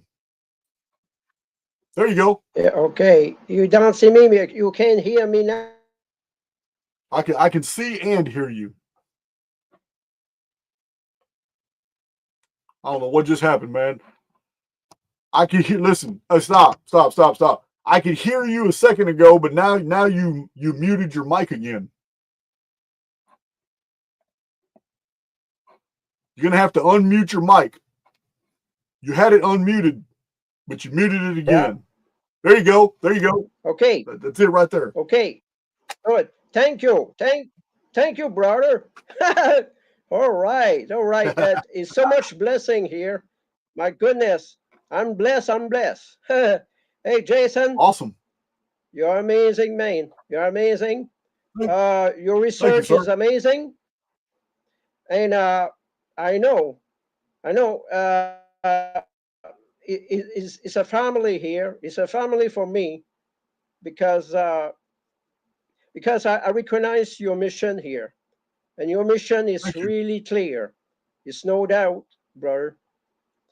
So I have a question because I don't want to take too much of your time, but I saw you at first before the question. Yeah, I saw you at that Visioner Beach. I don't know if you remember me. Visioner Beach. I took a Okay. photo with You you. know, yeah, I met a lot of people at Virginia Beach, oh, yeah, I just don't remember. There's so many people. Were you out there on the beach too that night? We all met on the at the water. Yeah, yeah, yes, sir. I have a gift for you. There was two pyramid. Yeah, I got them. Two copper pyramids. Yes, yes. Oh man, I hope we didn't The lose him. two pyramid. Yes, I got him.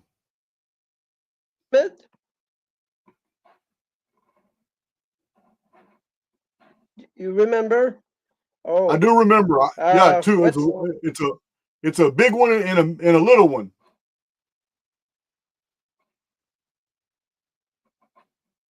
Yeah, your audio, you're fading out on me.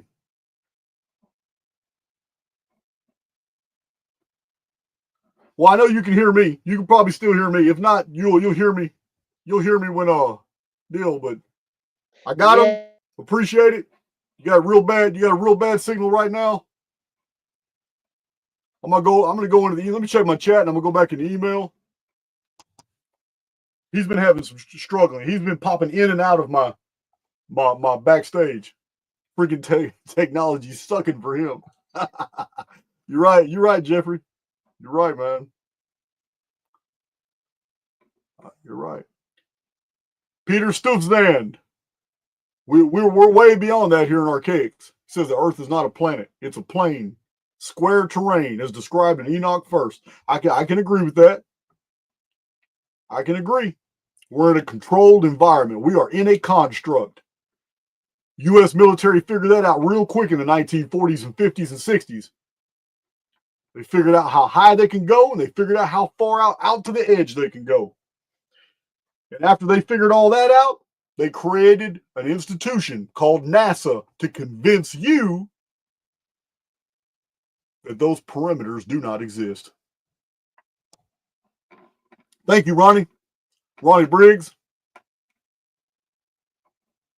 Let's pull some more people in here. Let me go check this Let me go check this email. I know some more people popped in here. Joseph Saunier's signal was pretty bad. He was having some trouble. Let me get in here. Look at this email. All right.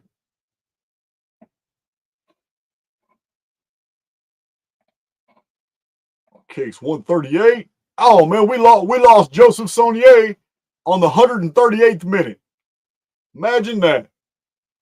How'd that happen? Uh-oh. Didgeridoo. Didgeridoo. That's right. Australian name word. Didgeridoo. Man, I'm sending you that link. I don't know what you're talking about, but I'm gonna send you that link. Still Earth. I'm sending you a link. I don't know what you're talking about. Not only that, last year the Amazon River reached its lowest level since 1902. Wow. Man, everything's 1902.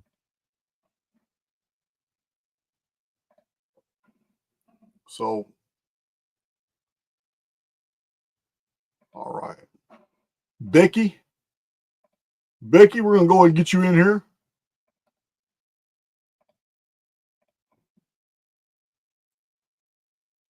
Becky Black. Unique Lee. Oh, man, I can't read all that during the video, but I'm going to send you a link. You can talk about it. All right. I'm sending these links out.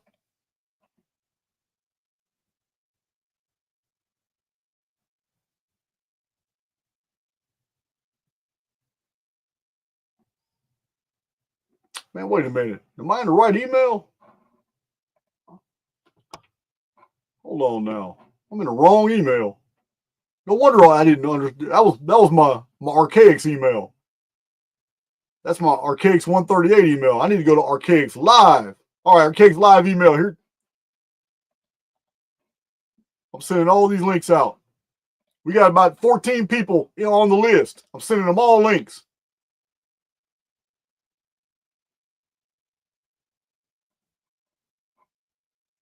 Uh-oh, Nancy Neal. I know who you are. You've been to almost every single meetup, no matter what state we go to. I know who you are. Nancy Neal. T-shirt girl. I remember.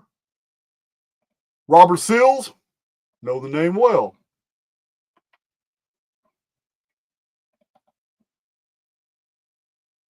It's been a while. It's been a while, Robert. I just sent you a link.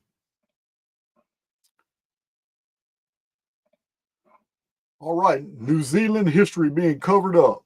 I'm going to send you a link. I don't know what you're talking about, but I'm really sure that you do. Michigan. Somebody out of Michigan sending love. I'll send you a link. Here he goes. There you go. You got your link. I'm almost done, guys. Got a couple more. Singapore. We're going to hear from somebody in Singapore. Errants are everywhere. For those new to the channel, errant doesn't mean you're an F up. Although some of us have been. Errant means that you are not complying with the dungeon programming. You are not allowing yourself to be pigeonholed into feedback loops that the collective suffer. That you have awakened to the point where you realize that there are control mechanisms that don't make any sense, and that for some reason you have this power over your own life and destiny that allows you to defy this programming, and that the whole world is trying to convince you that you do not have this power. That's what an errant is. Someone who goes their own way, not the way of the construct. An errant is a prodigal son. Donna, here you go. Send you this link, Donna. Right now. It's a new link, I think. Maybe it's an old link. I don't know. That's a really interesting concept. Music is money. I've never heard of that before. I've never heard of music is money. I'm going to send you a link. Tell me about it.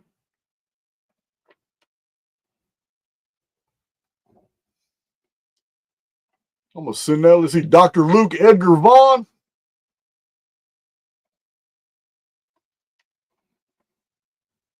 Send you a link.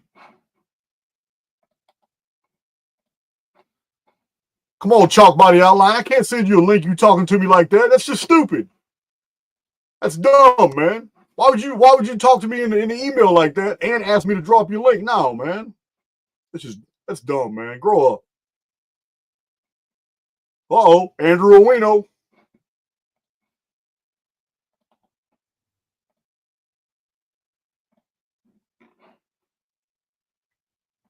I just sent a bunch of links out, guys.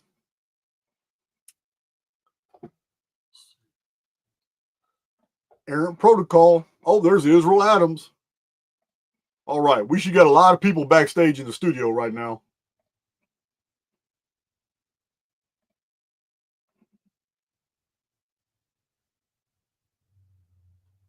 All right. All right, that's the last link right there. Yeah, Chalk Body Outline talk bad to me, man. What for? What you want to come on my channel for talking bad to me, man? You just said, hey, man, it's me. Just like I told Tartarian Truth yesterday, man, I'd fucking pop you in. I ain't scared of no computer screen. All right, man, let's see here. You got to be respectful, though, bro. That ain't cool. All right, let's see. All right.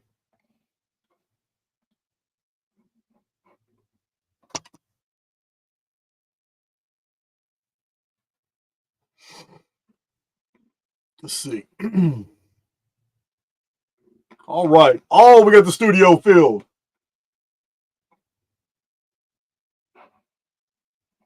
Got the stuff. Oh, we got. Hold on. He's back. Let's see if he's got some hang time. All right, I'm gonna turn off y'all's. Don't mess with your mics. I got them. Joseph, can you hear me? Joseph, you having some real problems today, aren't you, man?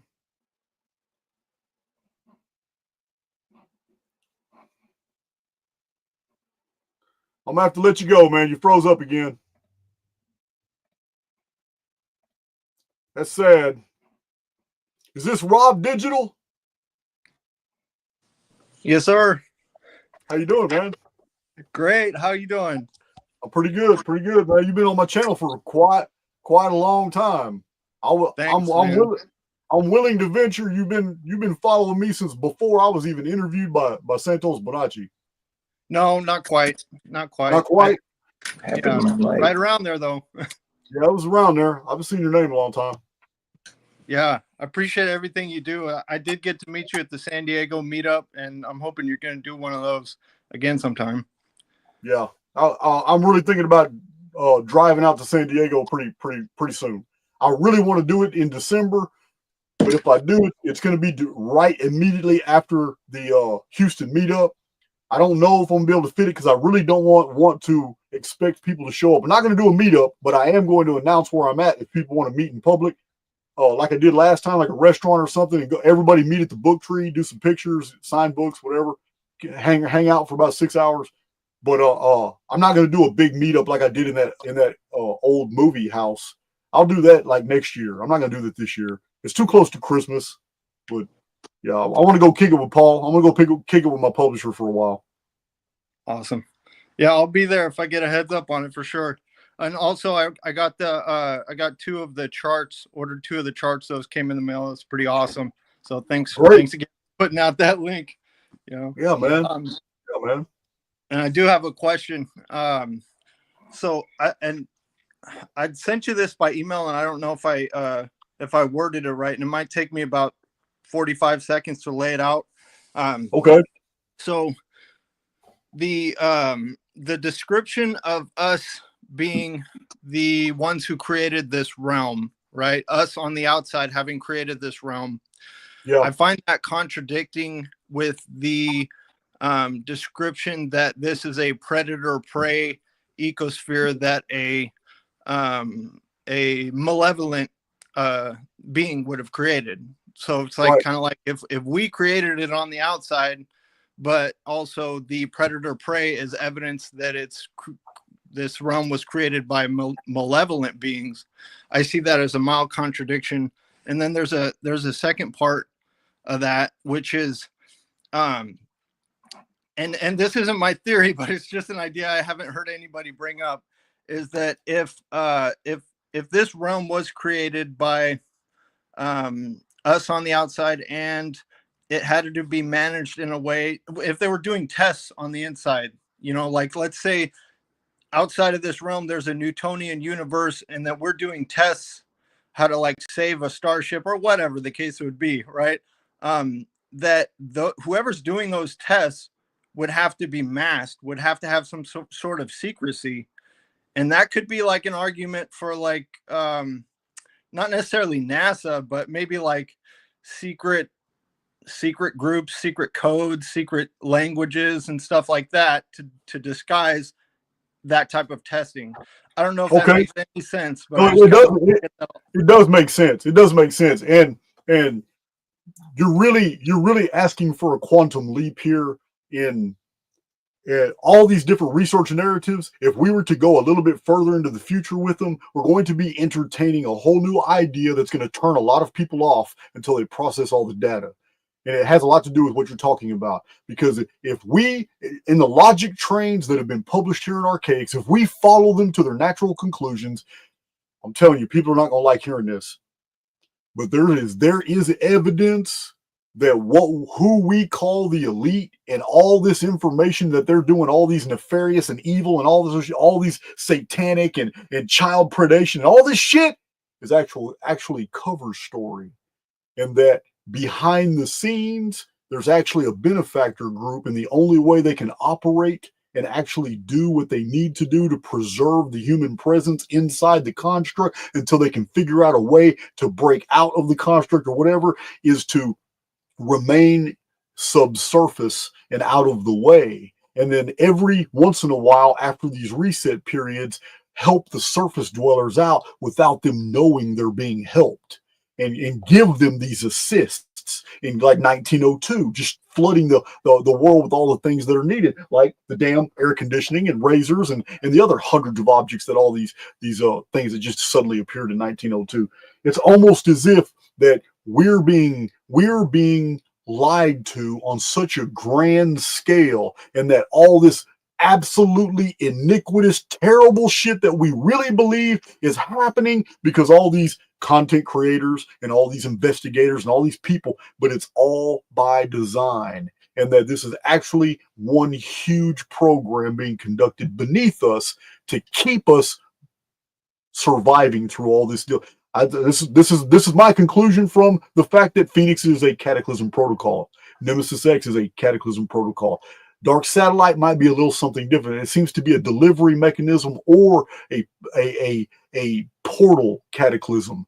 Portal meaning that at certain times there can be an exchange of men and materials between our construct and somewhere else. So I don't know. All I can do is put all this information out and put these theories out, and you guys, you like your questions right now. These are genuine good questions. I don't have the answers for everything, but I do know that if on the outside of the construct I was going to build a believable world and have people actually believe that this Star Trek holodeck is the real thing, I would have to make it so believable that death, pain, all that stuff would have to be there. Do you remember? I'm not saying it's real, but do you remember the conversation between Neo and the architect in the Matrix, in one of the Matrix movies, where the architect even told him, he says, this isn't the first iteration. You guys wouldn't accept a golden age society. You guys rebelled when we made the world absolutely perfect and gave you every single thing you wanted. You didn't believe it was real, and you rebelled. So we had to create a world that you would believe in. One where there was failure and pain and predator versus prey and all that. So, like I said, Archaix isn't just about the preservation of the chronological record as best as we can get it. It's also about these ideas, concepts, and theories. I have a moderator named Victoria who has really opened my eyes to some certain things and directed my research in other avenues, because she has a very critical mind. Yeah, I have never promised from the beginning. I have never promised to have all the answers. I just promised to be able to deliver some of the most fascinating data to get you to start cogitating on these things, because that's what it's about. We're going to come up with the scenarios and the answers together. It's not just going to be me, and it just doesn't fall on me, nor do I even feel responsible. I'm just doing my part. But I see it right now that this is an artificial construct, which implies it has to be a creation of somebody. Because we have these hints that that we're made in the image of God, it kind of sounds to me that it's telling me that humans are on the outside of the construct. And every civilization bought into the anthropomorphic idea. What did that? Who decided that gods were always humanoid? Who did that? Our ancestors did that. Gods were always anthropomorphic. I don't know why, but they believe that, and they're always and in the oldest written records that we have, the Sumerian and the Akkadian, everything about the gods, they had envy, strife, jealousy. They hated on each other. They were backbiters. They were betrayers. These aren't gods. These are humans. So I mean, that's where I base my conclusions from. Like I said, I may not be right, But I also believe that we're experiencing something far more technologically advanced than we're able to replicate today. So what can't necessarily be answered right now does not mean that on the horizon in the near future, we're not going to have a paradigm shift and then understand exactly more things that we're not comprehending today. Yeah, it's like kind of like you talk about in the Adjustment Bureau.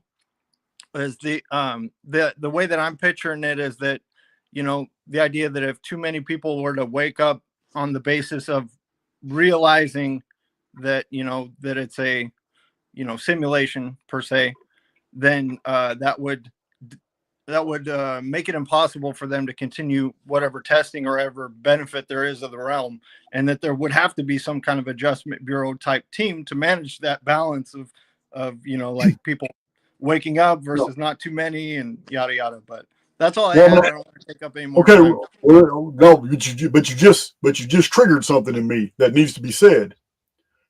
At the same time that we can acknowledge that, okay, if the collective all begins to disbelieve the feedback loops, the dungeon programming, if enough people started to believe in that change to collapse the construct, then the construct itself would be endangered. Okay, what if that's the plan? What if that's the plan? Simulation theory seems to be taking off everywhere without resistance. How come all these other truther concepts and all that are resisted against so much, but not simulation theory? Simulation theory is even endorsed by physicists today. Simulation theory seems to be on the table. Even Elon Musk is dropping things about the construct, about isn't this simulation? He just said this the other day. Isn't this simulation so beautiful?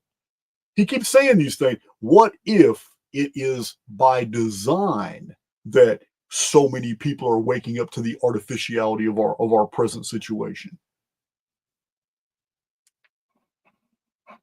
Yeah, I can see that for sure. That's all I had. I'm gonna leave time for somebody else. Thanks. All right, So much, man. It was good talking to you again. Yep.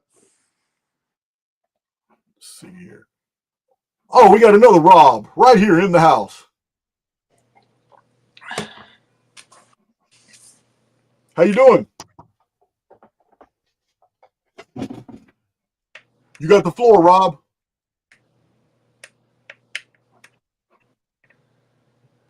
Am I muted? No, you're not muted. I can hear you. Okay. Now, I met you at Virginia Beach, didn't I? Yes, sir. You and I held a conversation, and then within 45 minutes, we had the entire beach surrounding us, listening to us. I remember that. Yeah, I remember that was us. That Yeah. was a great conversation. Yeah. Did you have a chance to look at them 2 books I gave you from Serpent Mound?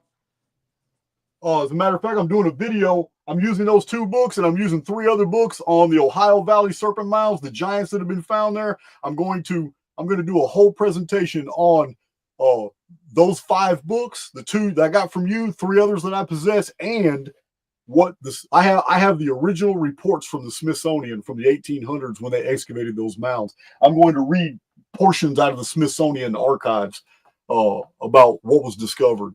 But yeah, I appreciate those. Man, And when I'm done with them, but when I'm done with them, if you want those 2 books back, I'll mail them to you. No, they're a gift to you, brother. They're for you. All right, they'll stay in the Archaix library then. Yes, sir. I've been holding on to them. I went back. I bought them 12 years ago, and then I've been back there 3 or 4 times, and they quit selling them. And I kept asking them, like, "You gonna get these again?" They didn't know what I was talking about. So then we brought the last 2 of them particular ones. Man, man, they are phasing books out so fast. I visit bookstores all the time, and I'm seeing it. They, especially my treasures, all these. I've got about 200 of these. I've got them all over the place.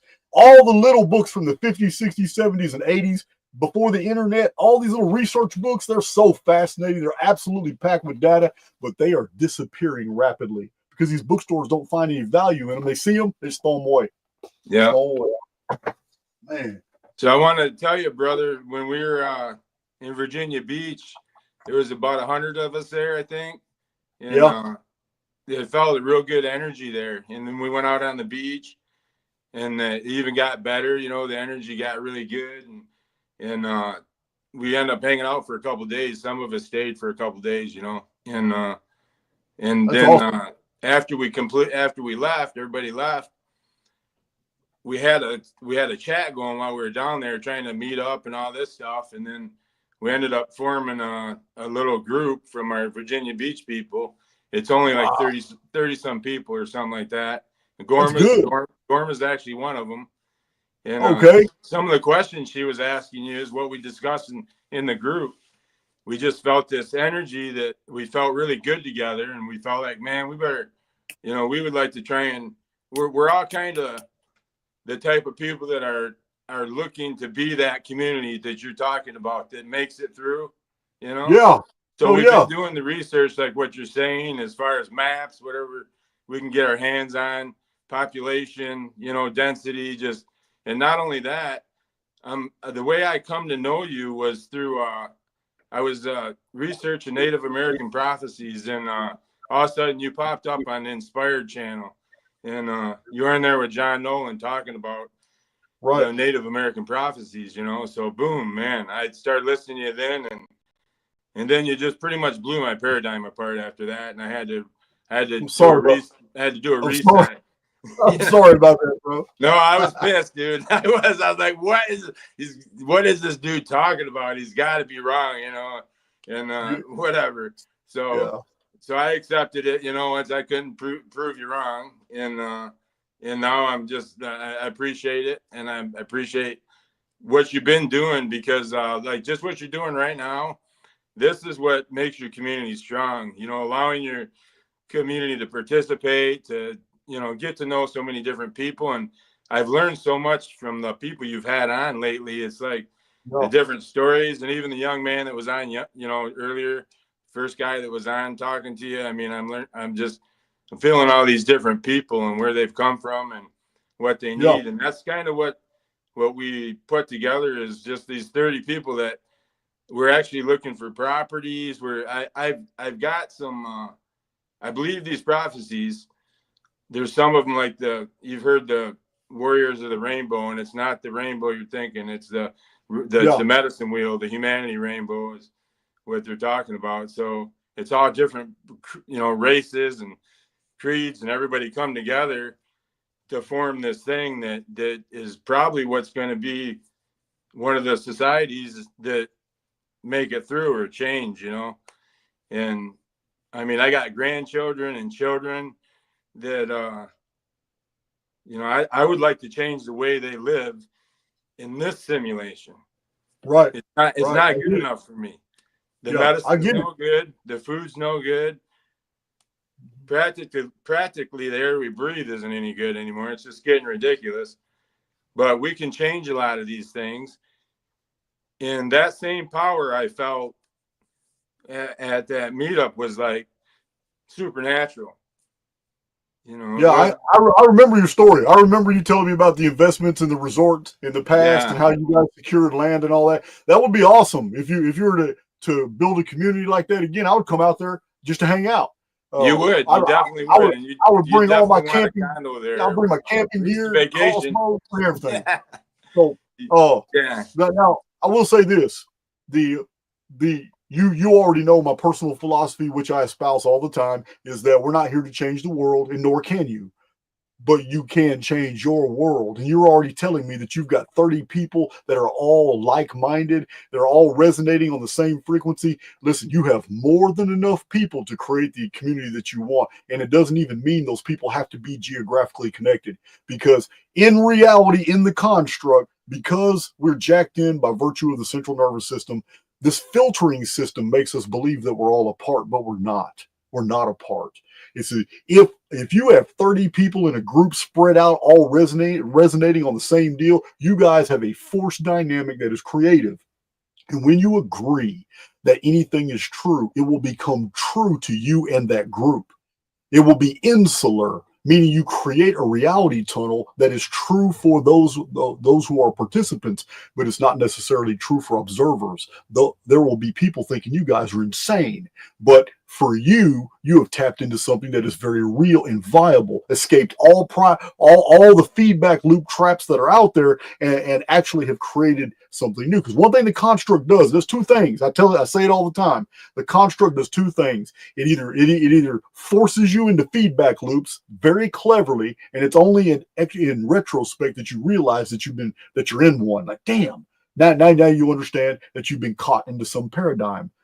And the other thing it does, and this is the rare thing it does, is it loves to build new things when new things are introduced into the programming. And you can do that by agreement, even tacit agreement. But it has to be something that a collective, you remember where 2 or 3 are gathered in my name. Jesus said some really real stuff. When 2 or 3 are gathered in my name, there I am among them. Well, there I am among them wasn't Jesus. There I am among them is the creative aspect. It is the relationship with the oversoul. When 2 or more people get together, they have a force dynamic that can force the construct into building something new. That's all I'm saying. Yeah, that's what I believe, brother. It's that energy, and it's obvious. Look what's happened with Archaix. You just putting the energy out there, and it's growing, and it's just amazing what's happening. So changing a lot of lives. You're helping a lot of people right now. It's all about giving people inspiration. That's what it's all about. Yes, I get sir. inspired. I get inspired every day. I'll read my comment sections every single day. Sometimes it blows my mind what people say. I see whole new facets. Like, I'll be going in one direction and I'll just read a comment and it'll just totally open my eyes up to, wow, all this time I didn't even see that aspect of what I was saying. That's why I engage in the comment sections a lot. So I appreciate everything you do. I'm going to ask one more favor and then I'm going to be out of here. And I'm interested in hearing what the rest of these people got to say tonight. So Alrighty.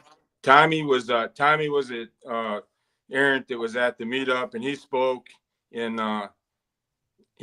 to you when you're asking questions, and he met on the beach with us. Well, he's got this disease. It's Morgellons disease, and honestly, I'm a indigenous medicine healer, so I work with a lot of people. I also use industrial hemp, and Right. So anyways, I've never dealt with it. I remember seeing it on the internet, so I started looking it up, and I didn't even know if it was a real thing from what they were saying about it. Right. But he's got it, and it is real. I can tell you that right now. And I've been working with him with some medicines, and it's actually getting better. He's like 50% better right now from when I met him in Virginia Beach. It's been not very long, right?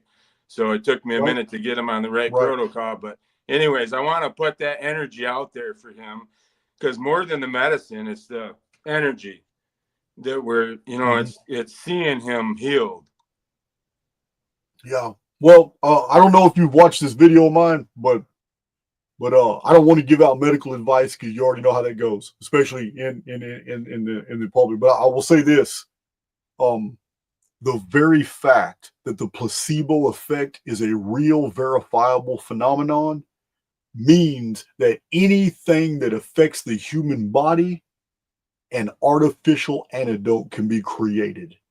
You don't need a real antidote, because if the placebo effect is a real phenomenon, there's nothing that affects the avatar that the construct won't repair and heal using a medicine that has been infused with belief. It's that simple. The placebo. The video I have is called The Placebo Effect, something else, and it's in there that I discuss the magic that is human peptides. One of the most ignored aspects of the avatar is its almost magical ability to take basically energy, which is thought, from the field and create internal medicines out of it. Peptides are amazing. They're the building blocks of avatar creation. The peptides do everything that you need them to do. That's why they're there. But yeah, that's what I would suggest. If there's anything wrong with you physically, your physical body, I would watch that video, The Placebo Effect, because it's just more evidence that we're living in a construct and that we're not really living in a physical reality. It's the Morgellons is terrible because the person that's afflicted with it, it's very difficult for that individual to break free of the programming of the suffering. They're already in that feedback loop. That feedback loop is self-reinforcing, and it just weighs that person down. But that's the beauty of the placebo effect. It doesn't have to be believed in by the person that's afflicted. You could actually benefit someone else. This is field dynamics. I have many videos on that as well. The exchange of information between human souls can be done without one soul even participating. Yeah, that's scientifically proven too. So anyways, yeah, I appreciate it, brother. So if you could just start building a reality tunnel, the time is pretty much, it's going away, and it's gonna completely go away. So yeah, man, absolutely. You already got 30 people in resonance. Just add that to it. And I'm going to tell you now, this you need to pay attention to this. I'm going to tell you now, it's really hard to override someone's dungeon programming when they use it as armor. If you really want to do something for somebody else, the best way is to keep them personally out of it. If you're going to do if you want to affect somebody else's field, which affects their body, the best way is to do it in private among yourselves and not include that individual. That individual is the focus, should not be the participant. Because being a participant, that individual's resistance, that individual's lack of faith, that individual's feedback loop itself maintains programming that's going to shut you guys out. I'll take that advice. So, and then yeah, so we're working at from the inside to outside. We're doing it every which way right now. So his things are looking good for him. Everything's positive, and we're going in the right direction. I appreciate you giving me some time on here. I'm going to see you in a few days. And awesome. Oh, you coming to Houston, huh? All right. Yes, sir. Yeah, man, we're gonna have a nice crowd down there. Yeah, I'm looking forward. I'm gonna have to bring a third coffee maker. Awesome. I'm gonna have to give me some of that. So yeah, man. Aaron's Choice Coffee. All right, Rob. Talk to you later. Yeah, have a good night. You too. Earth Angel. Man, I know you done spent a lot of money on gas tanks. Wait a minute, you're not unmuted. You need to unmute. Hey, babe. Oh my gosh. Good. I'm so happy to see you. If I'd have known you're going to be here, I'd have worn one of the t-shirts. Oh, well, you did anyway, so it's perfect. Perfect. And perfect. You brought me in right after that healing and right after all that metaphysical kind of woo-woo kind of stuff, you know? I don't it's so awesome. I'm not about that woo-woo stuff. You stop that right now. I had to throw that in there. You know I did. It's all everything you just said. Everything you just said. 100%. 100%. I'll tell you, I mean, you already know. You've been with me for a very long time, so you already know I was in prison and I saw it. I wouldn't be telling you if I didn't observe it myself. I saw what those guys were doing when they were written off by medical, and they were basically told, man, here's death tank. You all put them all together. Yep. They stink. They all got TB, tuberculosis. Some of them got other diseases. And I watched it. I watched what souls did in that situation, and how the Avatar just rewrote its own code because they just refused to accept those diagnoses. Even though, I mean, TB will come back from TB. Yeah, once it's fully lungs, but they did it. They did it. I watched it, and it stank to high hell. It was nasty to watch, but man, I watched those bodies expel that shit, and I'll never forget that. Never forget it. Right. That's right. Well, check this out, because I've got something to show you that Spirit showed me a year ago that I had to purchase this, and it's from Brazil, and it's a amethyst tower. Whoa! I don't know how the lighting is. That's amethyst? Yes. Wow. That's huge. I'm telling you. And then I was gifted this table, a Mayan table, when I had Earth Angel Center, and it's got a message, and I'm so ready to figure it out. Okay. That's pretty interesting. Yeah. That's pretty. And it's got a message around the top of the table. And so there's a message in symbols around the top of the table. And you had a couple of videos about, you know, Mayan symbols. Well, I have a whole encyclopedia. I have a Mayan lexicon. If I had time to look at those symbols, I could go through the lexicon and tell you what they all meant. Jason, do you see it? Yeah, I do. I do see it. I mean, this is like. Yeah, you have to send me images. Take pictures all around it because I have a Mayan lexicon. It's it shows the actual reliefs and then shows how to pronounce it. And it shows what it means. Oh, that's awesome. I will send it to you for sure. I just wanted to tell you I love you. And then I wanted to show you what Spirit has brought to me. You say that every single meetup, you embarrass me with that. Every single meetup. You have never failed. Embarrass you? Embarrass you? How can you be embarrassed if somebody tell you they love you? Dude, receive it, man. Just receive it. It's all good. Thank you. I love you.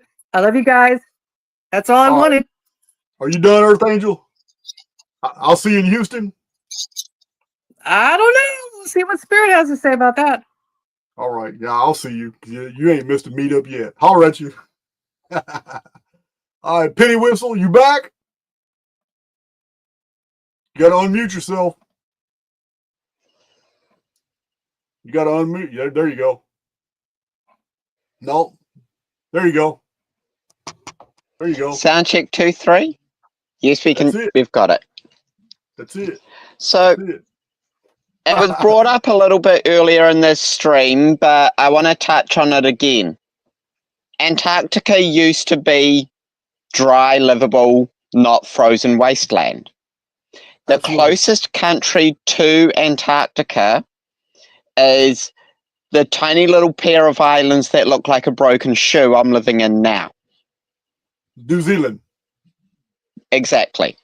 Okay. So, why is there going on in New Zealand so much intertribal, interpolitical warring that shuts down any form of archaeological dig to try and find out if there's any connections to New Zealand to Antarctica when there's already enough sea charts showing there used to be a land bridge? What are they trying to hide? What research have you got on the subject? Well, first of all, there is a land bridge between Australia and southern India, and the Australian Bushmen, in ancient times, literally brought a bunch of ancient, Hindu type statues and all that to Australia before the sea levels changed. And I said sea levels. Let me correct myself. It may not be the sea levels because we have more evidence that the ocean bottom changes in its depth. We have more evidence of subsidence and upheaval than we do that the sea levels have ever changed. So it's the land bridge is real, and it was in recent times. It's not near. It's recent meaning 5,000-6,000 years. So I wouldn't be surprised because when we study in zoology, we study the distribution of what's known as the wingless birds. We have like 17 or 18 different species of wingless birds, and they're from Tasmania. They're from off the coast of Africa, South Africa, going all the way across the Pacific. The wingless birds continue in many different island chains in the Pacific. The wingless birds were in Australia. They were in New Zealand. The wingless birds were throughout Indonesia, but they're not found anywhere else in the world. It was just this area. But the problem with this is under the present distribution of the Pacific, the wingless bird can't be. But if the Pacific wasn't there, the wingless bird distribution now makes sense. This isn't my research. I've read a lot of scientific material with it. It's an anomaly. How did birds that cannot fly, because they're 8, 9, and 10 feet tall, they have no wings, how are the same species of bird found on islands thousands and thousands of miles apart? How are they distributed only in the southern hemisphere and none in the northern hemisphere? What kind of shift took place? Do you remember my video 1871 cyclical flood theory? I haven't gotten to that one yet. Okay, well, in 1871, this man put out a bunch of scientific material saying the Ice Age theory is bullshit. The distribution of errata is from glaciation, and the actual mechanism that destroys the world is a upheaval shift at the perimeter of the world. He called it Antarctica.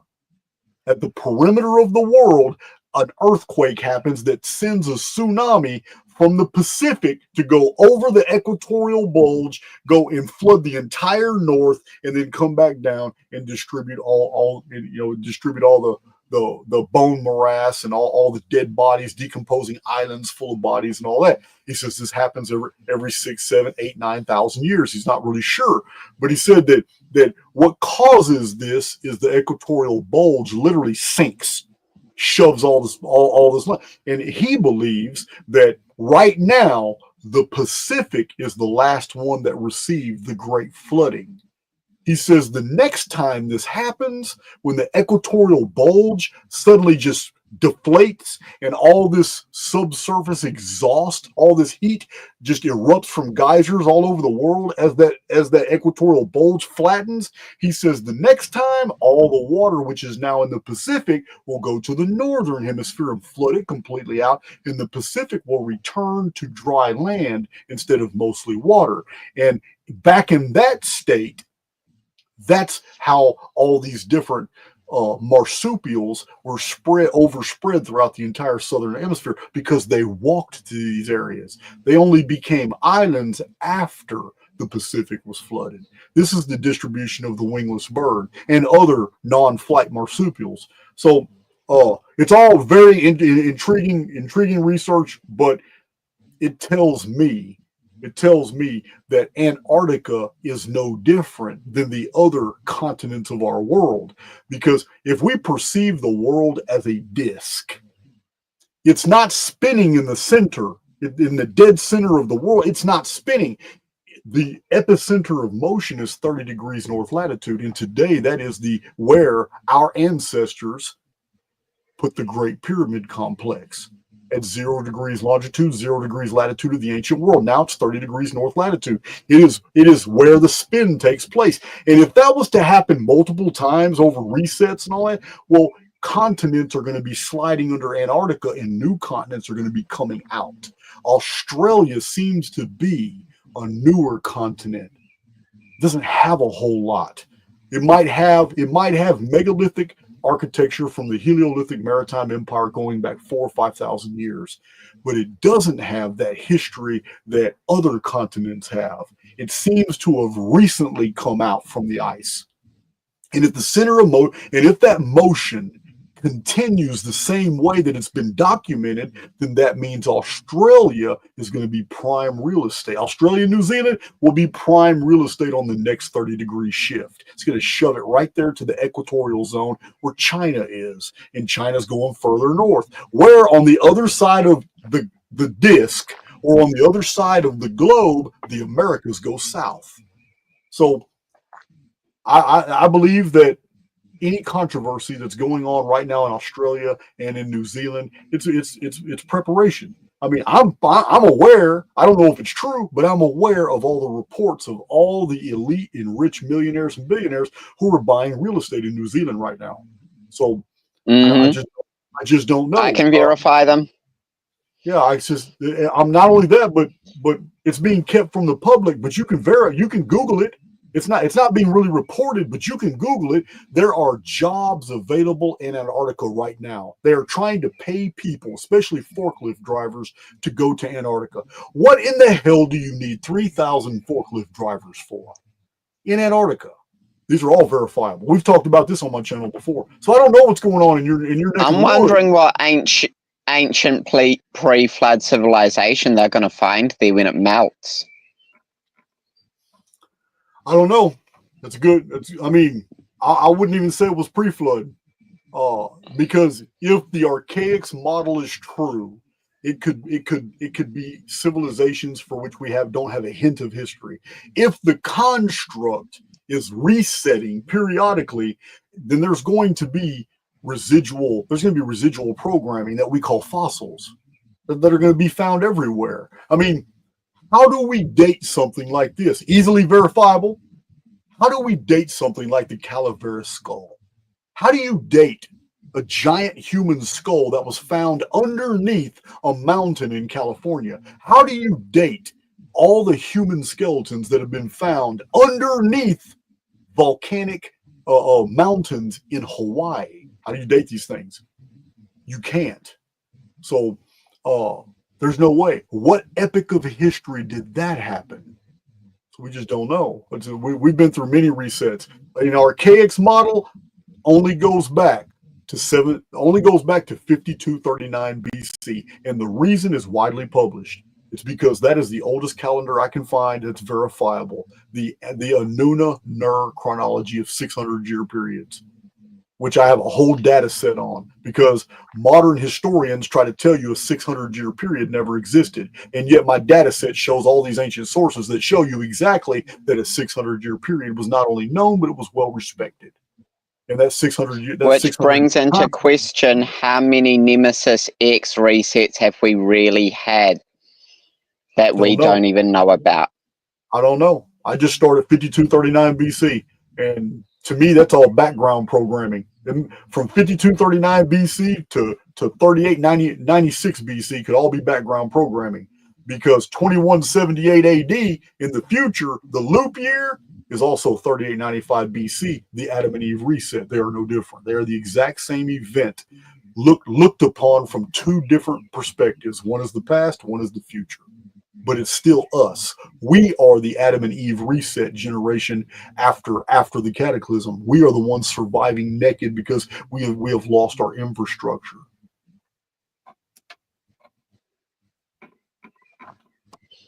I'm about to get to Andrew Awino before I close out. Fair enough then. Well, as always, pleasure talking to you, intellectual to intellectual. All right. Hey, I enjoy having you on there. We're gonna do a lot more videos like this, so I already know you're gonna be dropping that link. I already know. All right, Penny. Well guessed. Andrew, old buddy. Okay, James. How you doing, man? How are you? I'm doing great. I've got to introduce you. There's a lot of people in the Archaix community that don't know. Okay, guys, I've been kicked off Facebook. They won't let me on there, period. No matter what I do, I'm gone. But I post on Twitter now. I post on X all the time. And Andrew here is taking it upon himself to make sure you guys don't miss out, and takes those posts off Twitter a lot, and the good ones, and puts them on Facebook. And I appreciate that, man. I appreciate that work. Yeah. Thank you. So, Jason, I have two questions. Cool. So the first question is about the number 11. So okay. The 11th Phoenix cycle is 1518.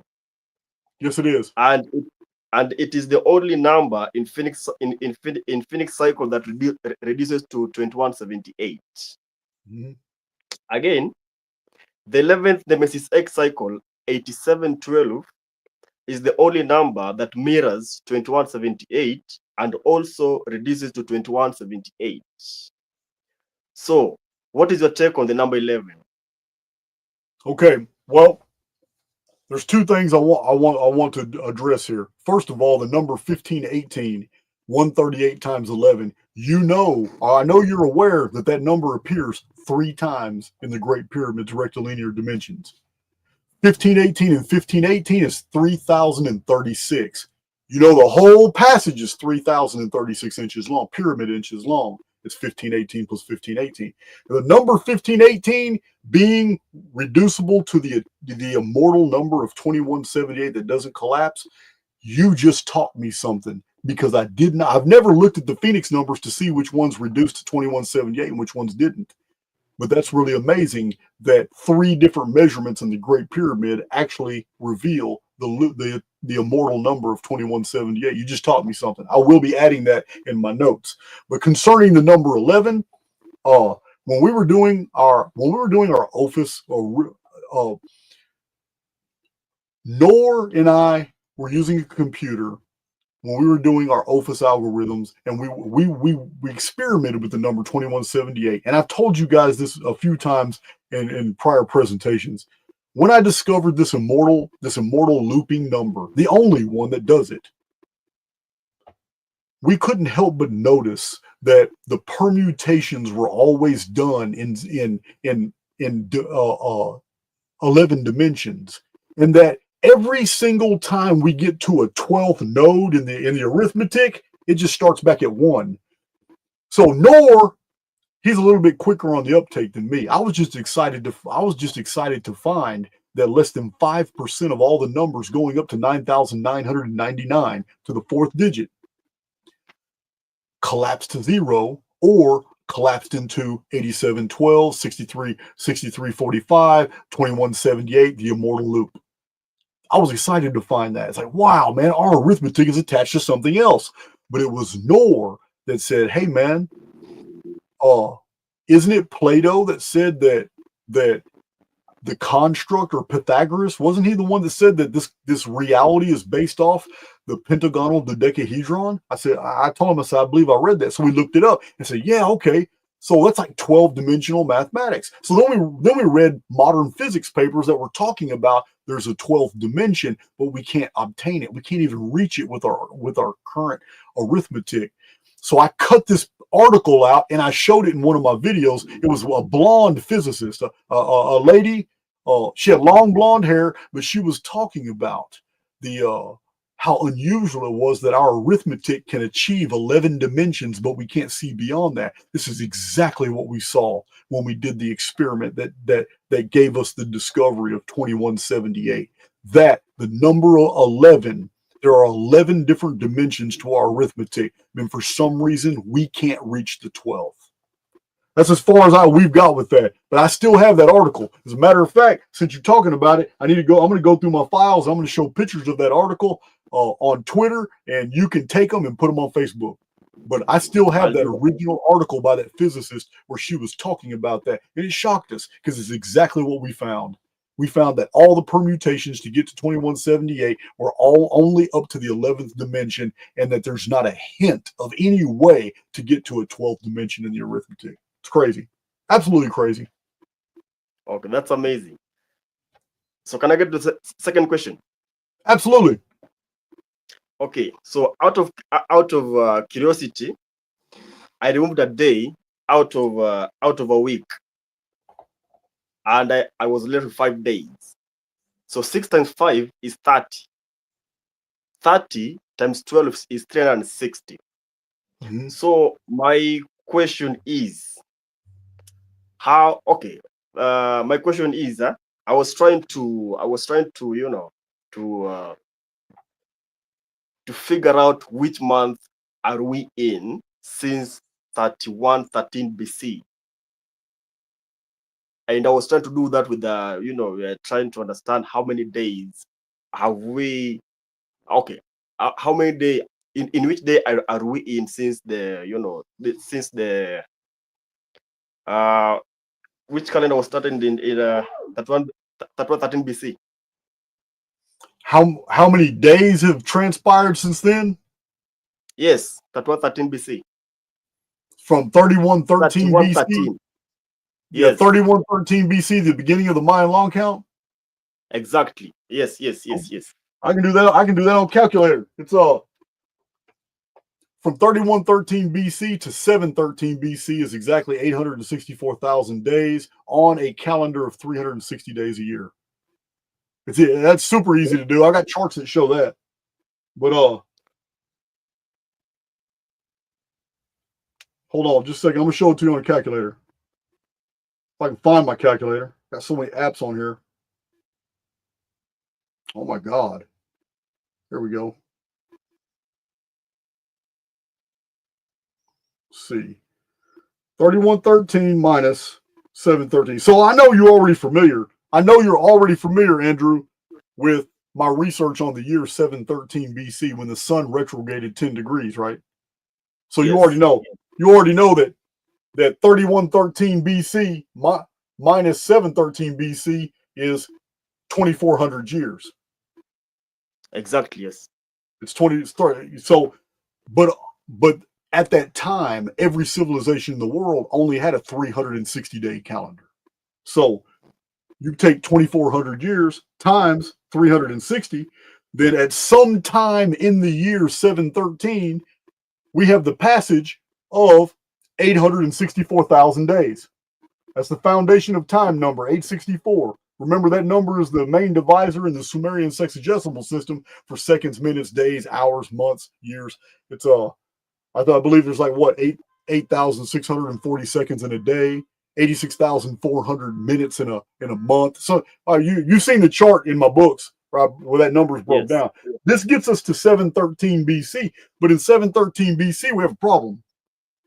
Because now every civilization in the world changed their calendar to 365 days. Within 5 or 6 years, they were changing it to 365 days and adding a day every 4 years until they had perfected that system within 500 years. So we have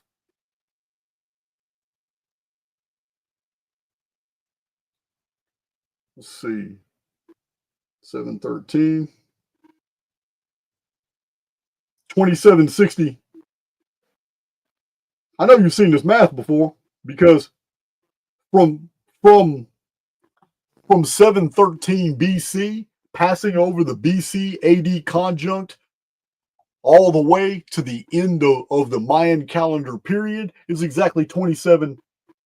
It's 2,760 years. Now that's interesting because it's a Phoenix number. It's 552 times 5, I believe.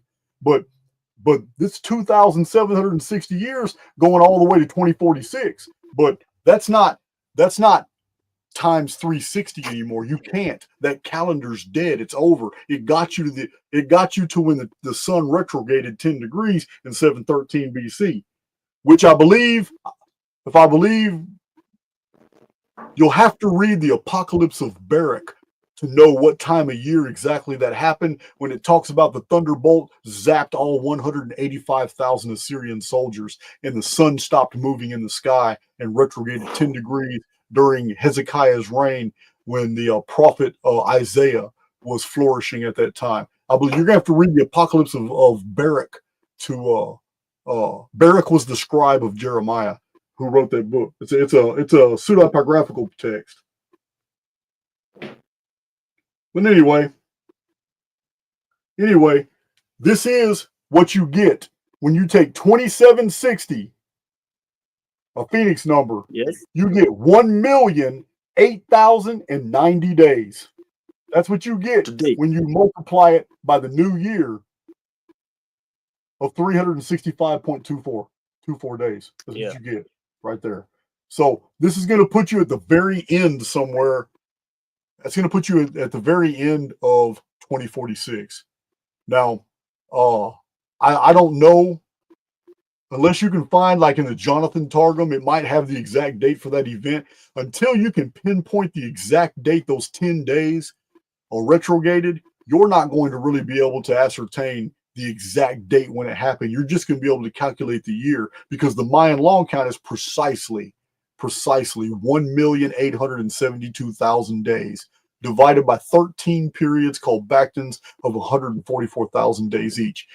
In 713, we know the year changed, so it tells us 2046 is the end of that 1,872,000 days. It's the end. In Mayan mathematics, it's called 13.0.0.0.0. It's when the calendars balance out and time begins all over again, which matches exactly what we find in the second and third trumpet. Time is reduced by a third, leaving only 66.6% left. So the year is 243 days, which matches a Venus year. What is the Mayan calendar based off? The Venus almanacs. So now our world matches Venus's own cycle in 2046. What was Venus? Venus is a vapor canopy world. It's all the whole story is written in the field. Okay. So out of maybe I can just ask another question about Trump. Is he being used like the magnum opus for the whole world, like a torch for the leaders to follow, leaders around the world?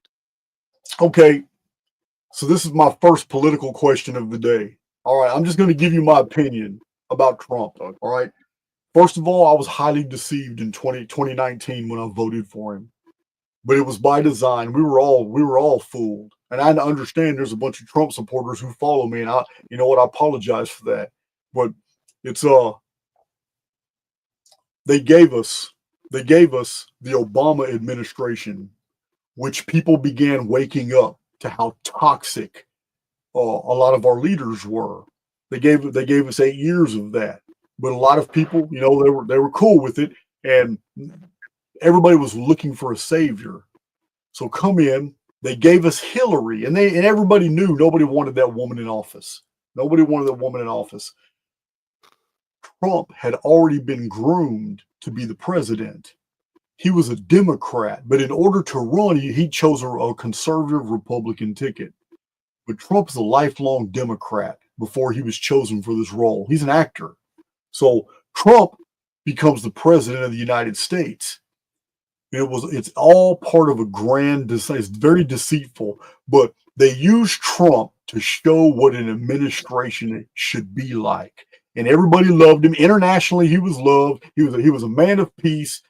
He boosted the economy. Trump did everything he was supposed to, but it really wasn't Trump. It was his handlers, because the deceit was for the future.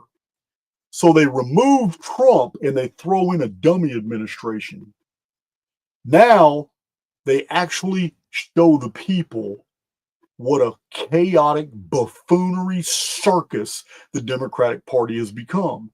And the reason they did this is because they wanted to publicly demonize the leftist and the Democratic public party, while secretly putting in a new pseudo-conservative actual Democratic Party into position. So they had Tulsi Gabbard switch from Democrat to Republican, and they had Trump already in power, and then they began demonizing Trump because they already know in human psychology, when the collective begin to hear about somebody being demonized so much, and a lot of the accusations are just really stupid and dumb, it automatically hits our underdog trigger.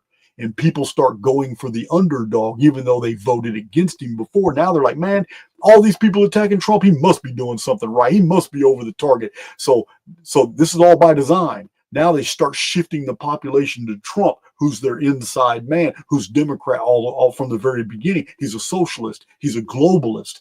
But they don't give that away while he's president. When they remove him from presidency, they put the puppet administration there. The Biden-Harris administration was a puppet administration. Military has been running all this shit, and it was specifically designed to steal from the American people. $1 trillion stimulus passages, many of them by Nancy Pelosi, were passed, and all this money was taken from the United States, sent to Ukraine, sent to Israel, done all these things. They could have never done this under, it would have made Trump look bad. So Trump is being demonized on the side, which is gaining him more and more public followers, while Biden and Harris are made to look like the fools they are, and it's all staged, it's all acting, we went through 5 different Bidens, different heights, different ears, it's crazy, all the acting that was going on. So under the Biden administration, the United States did something that was treasonous. And they literally left $80 billion in brand new military hardware in a foreign country and gave it away. If Trump would have been in power when that happened, he would have been demonized. The American people were like, what the hell are you doing? But they expected that from Biden. He got a pass because he's a moron. So 4 years, they demonized the Democratic Party. Then the elections come back up, and now everybody's fed up with the socialists, the leftists, the Democrats. So they vote them out. And the conservatives come in, they almost win everything, House, Senate, presidency, governorships, but they're just the new Democratic Socialist Party. It was all by design. These are not Republicans and they're not conservatives. They demonize. This is how the elite have been operating forever. This is why This is why, you know, the Hollywood, the child predation, all these things that are going on in Hollywood and Epstein Island and stuff, it's all smoke and mirrors. The actual actors and actresses who are blackmailed into doing all kinds of things are the fall guys. They take the fall, but the people actually doing all these things get away every time. And now the Democratic Party and the socialists and leftists have done all the damage they can do. They've been highly public about it, and now they're thrown away by the elite. Just throw them away. They're not needed anymore because the new democratic socialists are now in power. But they're in power to the point where the Christian conservatives actually believe that they're Republican conservatives, even though Trump is now assigning all these globalists, all these globalists and members of the WEF and the corporations and all the people that Christian conservatives have been complaining about are now getting positions of power in the Trump administration. It was all by design. It was all by deceit. It is the serpent that slows off its skin and becomes something new. And this is exactly what happened. You asked me for my opinion. I'm telling you now, that man's the devil, but he's not even the focus. He's not even the focus. His son is going to be the last president. Okay. Thank you. Thank you. Yeah, man, it's good talking to you again, man. Yeah, thank you. Good talking to you too. All right. Later. Oh, who we got backstage? Somebody just appeared backstage. What we got going on here? All right. We kick from studio. Right here. Dr. Levonic, is that how you say that? Levonk, that will do. Hi, everybody. Hi, Jason from Germany. How are we? Awesome. Awesome, man. How you doing? Good, brother. Good. I won't take up too much time. Having a conversation with a colleague the other day. So I work as a psychologist. Not the Freudian type. Don't stress. We don't follow that playbook. Good. Good. And it was more about the manifestation of one's reality. So the example that we kept on coming back to was Simpsons, right? You know, everybody says the Simpsons predict this, they predict that. Trump coming down the lift. Now, logical thinking, you would be able to ascertain they didn't predict the thing, right? They've put that into the public conscience. The billions of people that saw that created it. That's how I view it anyway, right? All they've done is write the script, put it on a show. Therefore, the billions of people that have absorbed it, they've manifested that into being. Yes, and then we got to talking. Sorry? I can agree. And then we got to talking. So if that's the case, how much here in this construct of ours, as you eloquently put it, the simulacrum, how much is actually created that isn't, it's fictitious? And the powers that they have, let's say they can put a narrative out, whatever it might be. And we all know that's designed to, draw people into a collective and harvest the energy. But how much of this is just, they put a one-line thing in the magazine, say 10 million people absorb it, that becomes a reality. Like, and we got into quite a dark place. Like the power that can hold is quite intimidating. Not knowing how this place works is, a mental projection will ergo, reciprocate in the physical being. I'm often telling my community, do not watch the news. The news is a weapon. 100%. It's a weapon. Legacy media, mainstream news, it's a weapon because it's doing exactly what you're describing right now. It is creating programming, but that programming has no life unless it's absorbed and then reprojected by belief, by observers. And then the news, which was only in theory, now becomes fact. Because I agree 100%. This is an observer-based reality, and we're used as little resonators. We're used as little projectors, and all these projections are leading us into feedback loops that are counterproductive. Correct. And correct. Yeah, I agree with you 100%. And then we got it a little bit further, I guess you could say. Keep in mind that as we said, that this place will give you, in a physical sense, whatever you project into it mentally. Hence why sad people will remain sad until they have a pattern break.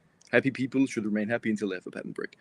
Yeah. So if people are hooked into that cycle, I try, as much as I can to quote unquote wake people up, to try to help people, knowing what's coming.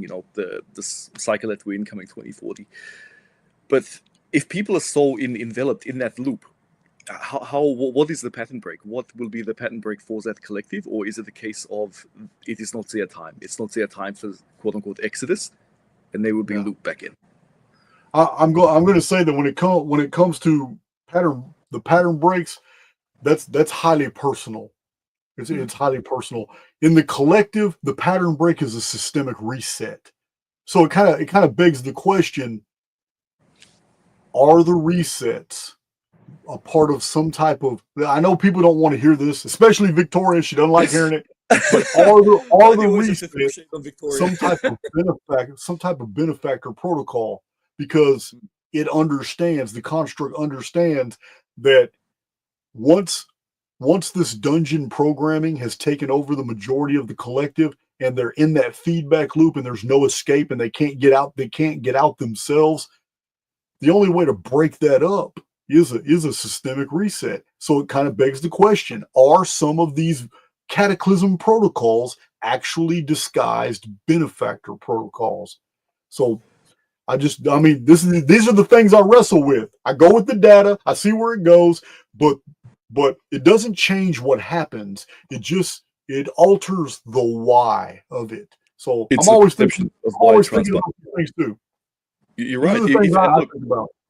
Hypothetically, if that was the case, that it is a benefactor program, that would obviously throw into, I guess, debate the whole benevolent AI. Yes, it's And everything is here to deceive us into believing we're really in an evil world when it's not. This is all perceived that way. I mean, we don't have any evidence. You don't have any evidence. I don't have any evidence that a lot of the stuff that's even put out by the media that all these people did that was so evil and all that even ever happened. We don't have it. We don't have it. We live in a digital. Even existed. Yeah. We live in a digital reality, and in the digital reality, we all have these concerns, and we feel the weight of all kinds of things. But then the digital reality is almost over as soon as I walk my dog. I'm thinking about other things, experiencing things. I'm talking to different people. I'm enjoying the wind. I'm enjoying the sun. You know what? I'm no longer engaged in the digital universe. I'm no longer under that cloud. So it does beg the question: just how much of this shit is real? Correct. And the older I get, it's a case of less and less.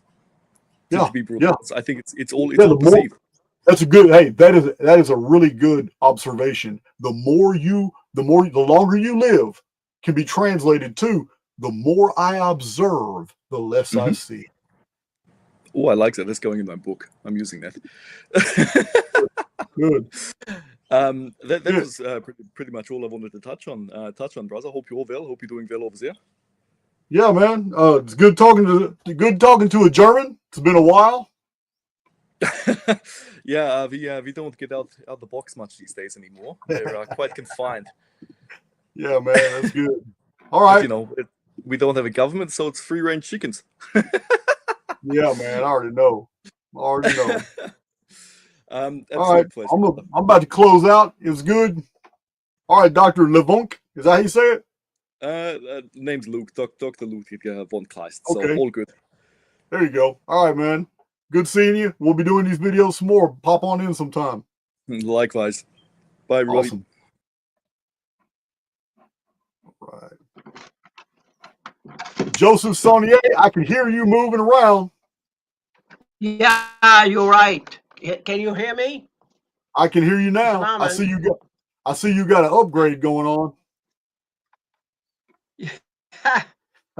I put the cable. Finally, I never used that cable, but I do have the cable now on. Yeah. Awesome. That's all right there? It's good. It's perfect. Okay. It's perfect. Can you hear me? Listen, we got cut off earlier. I just wanted to tell you. Yes. We'll say, yeah, I did receive those 2 pyramids. I appreciate it. Thank you. Yes, sir. I kind of like to have it in the background on your shell there, but I don't force you to anything now. Oh no, I got to make new shelves. I got to make new shelves and do a new background, but it's coming. Okay, sir. Well, brother, I'm going to sit down here and relax a little bit here. Yes, sir. Thank you very much. I really appreciate it, and your patience and everything here. Yeah.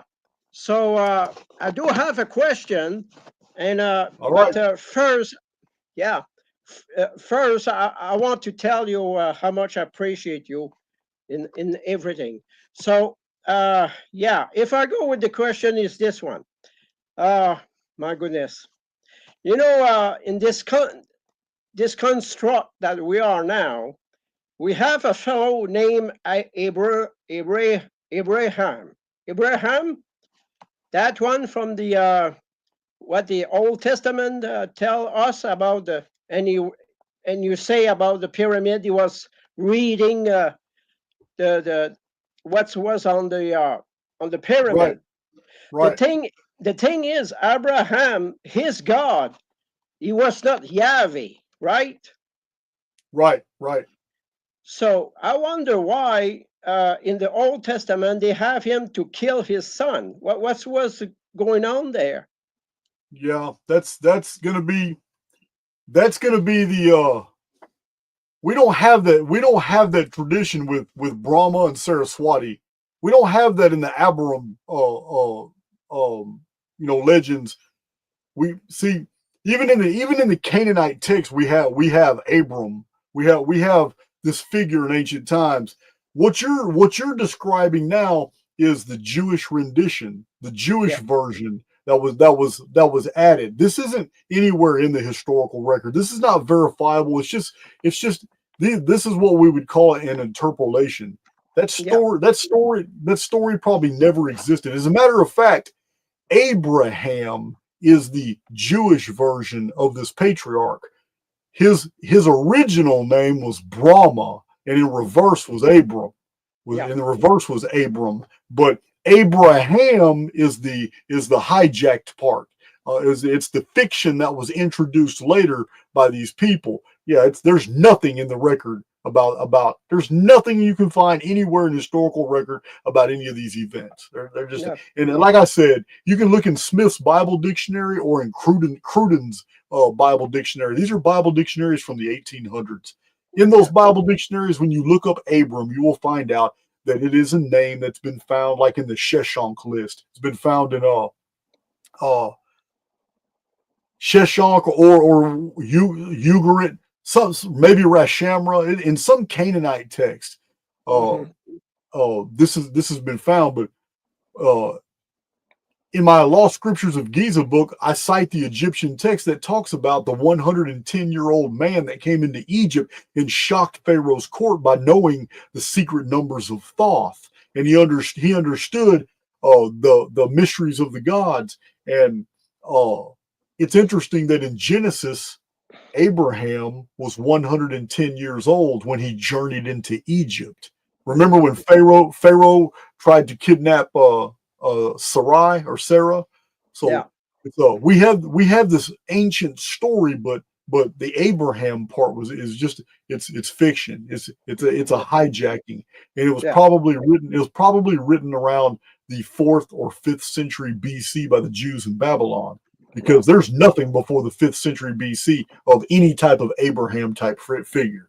Yeah. Sure. I see. Oh, I see it right in what you say. Right. That's how I see it now. Yeah. You're right on that. My. Yeah, Yeah.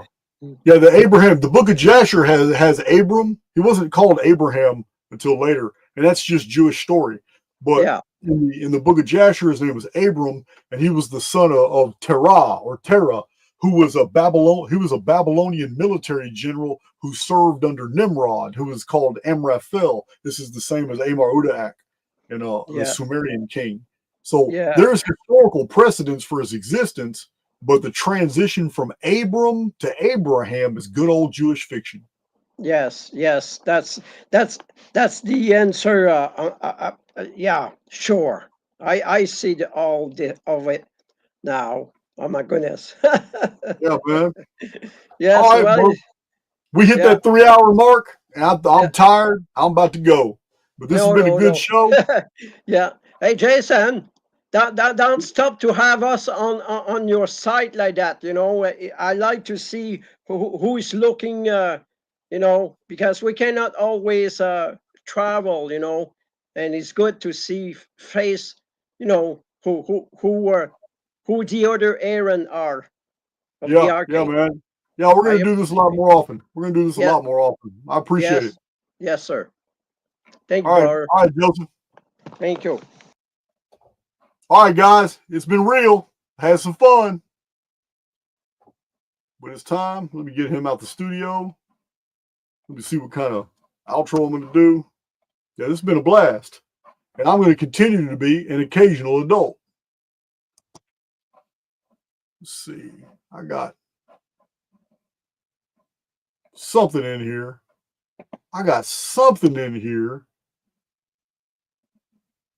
All right, guys. I love you, but I'm not gonna hang around too much longer. I will talk to you guys later. Some members of the media use their platforms to push their own personal bias and agenda to control exactly what people think. This is extremely dangerous to our democracy. Unfortunately, some members of the media use their platforms to push their own personal bias and agenda to serve our Treasure Valley communities, the El Paso, Las Cruces communities, Eastern Iowa communities, Mid-Michigan communities.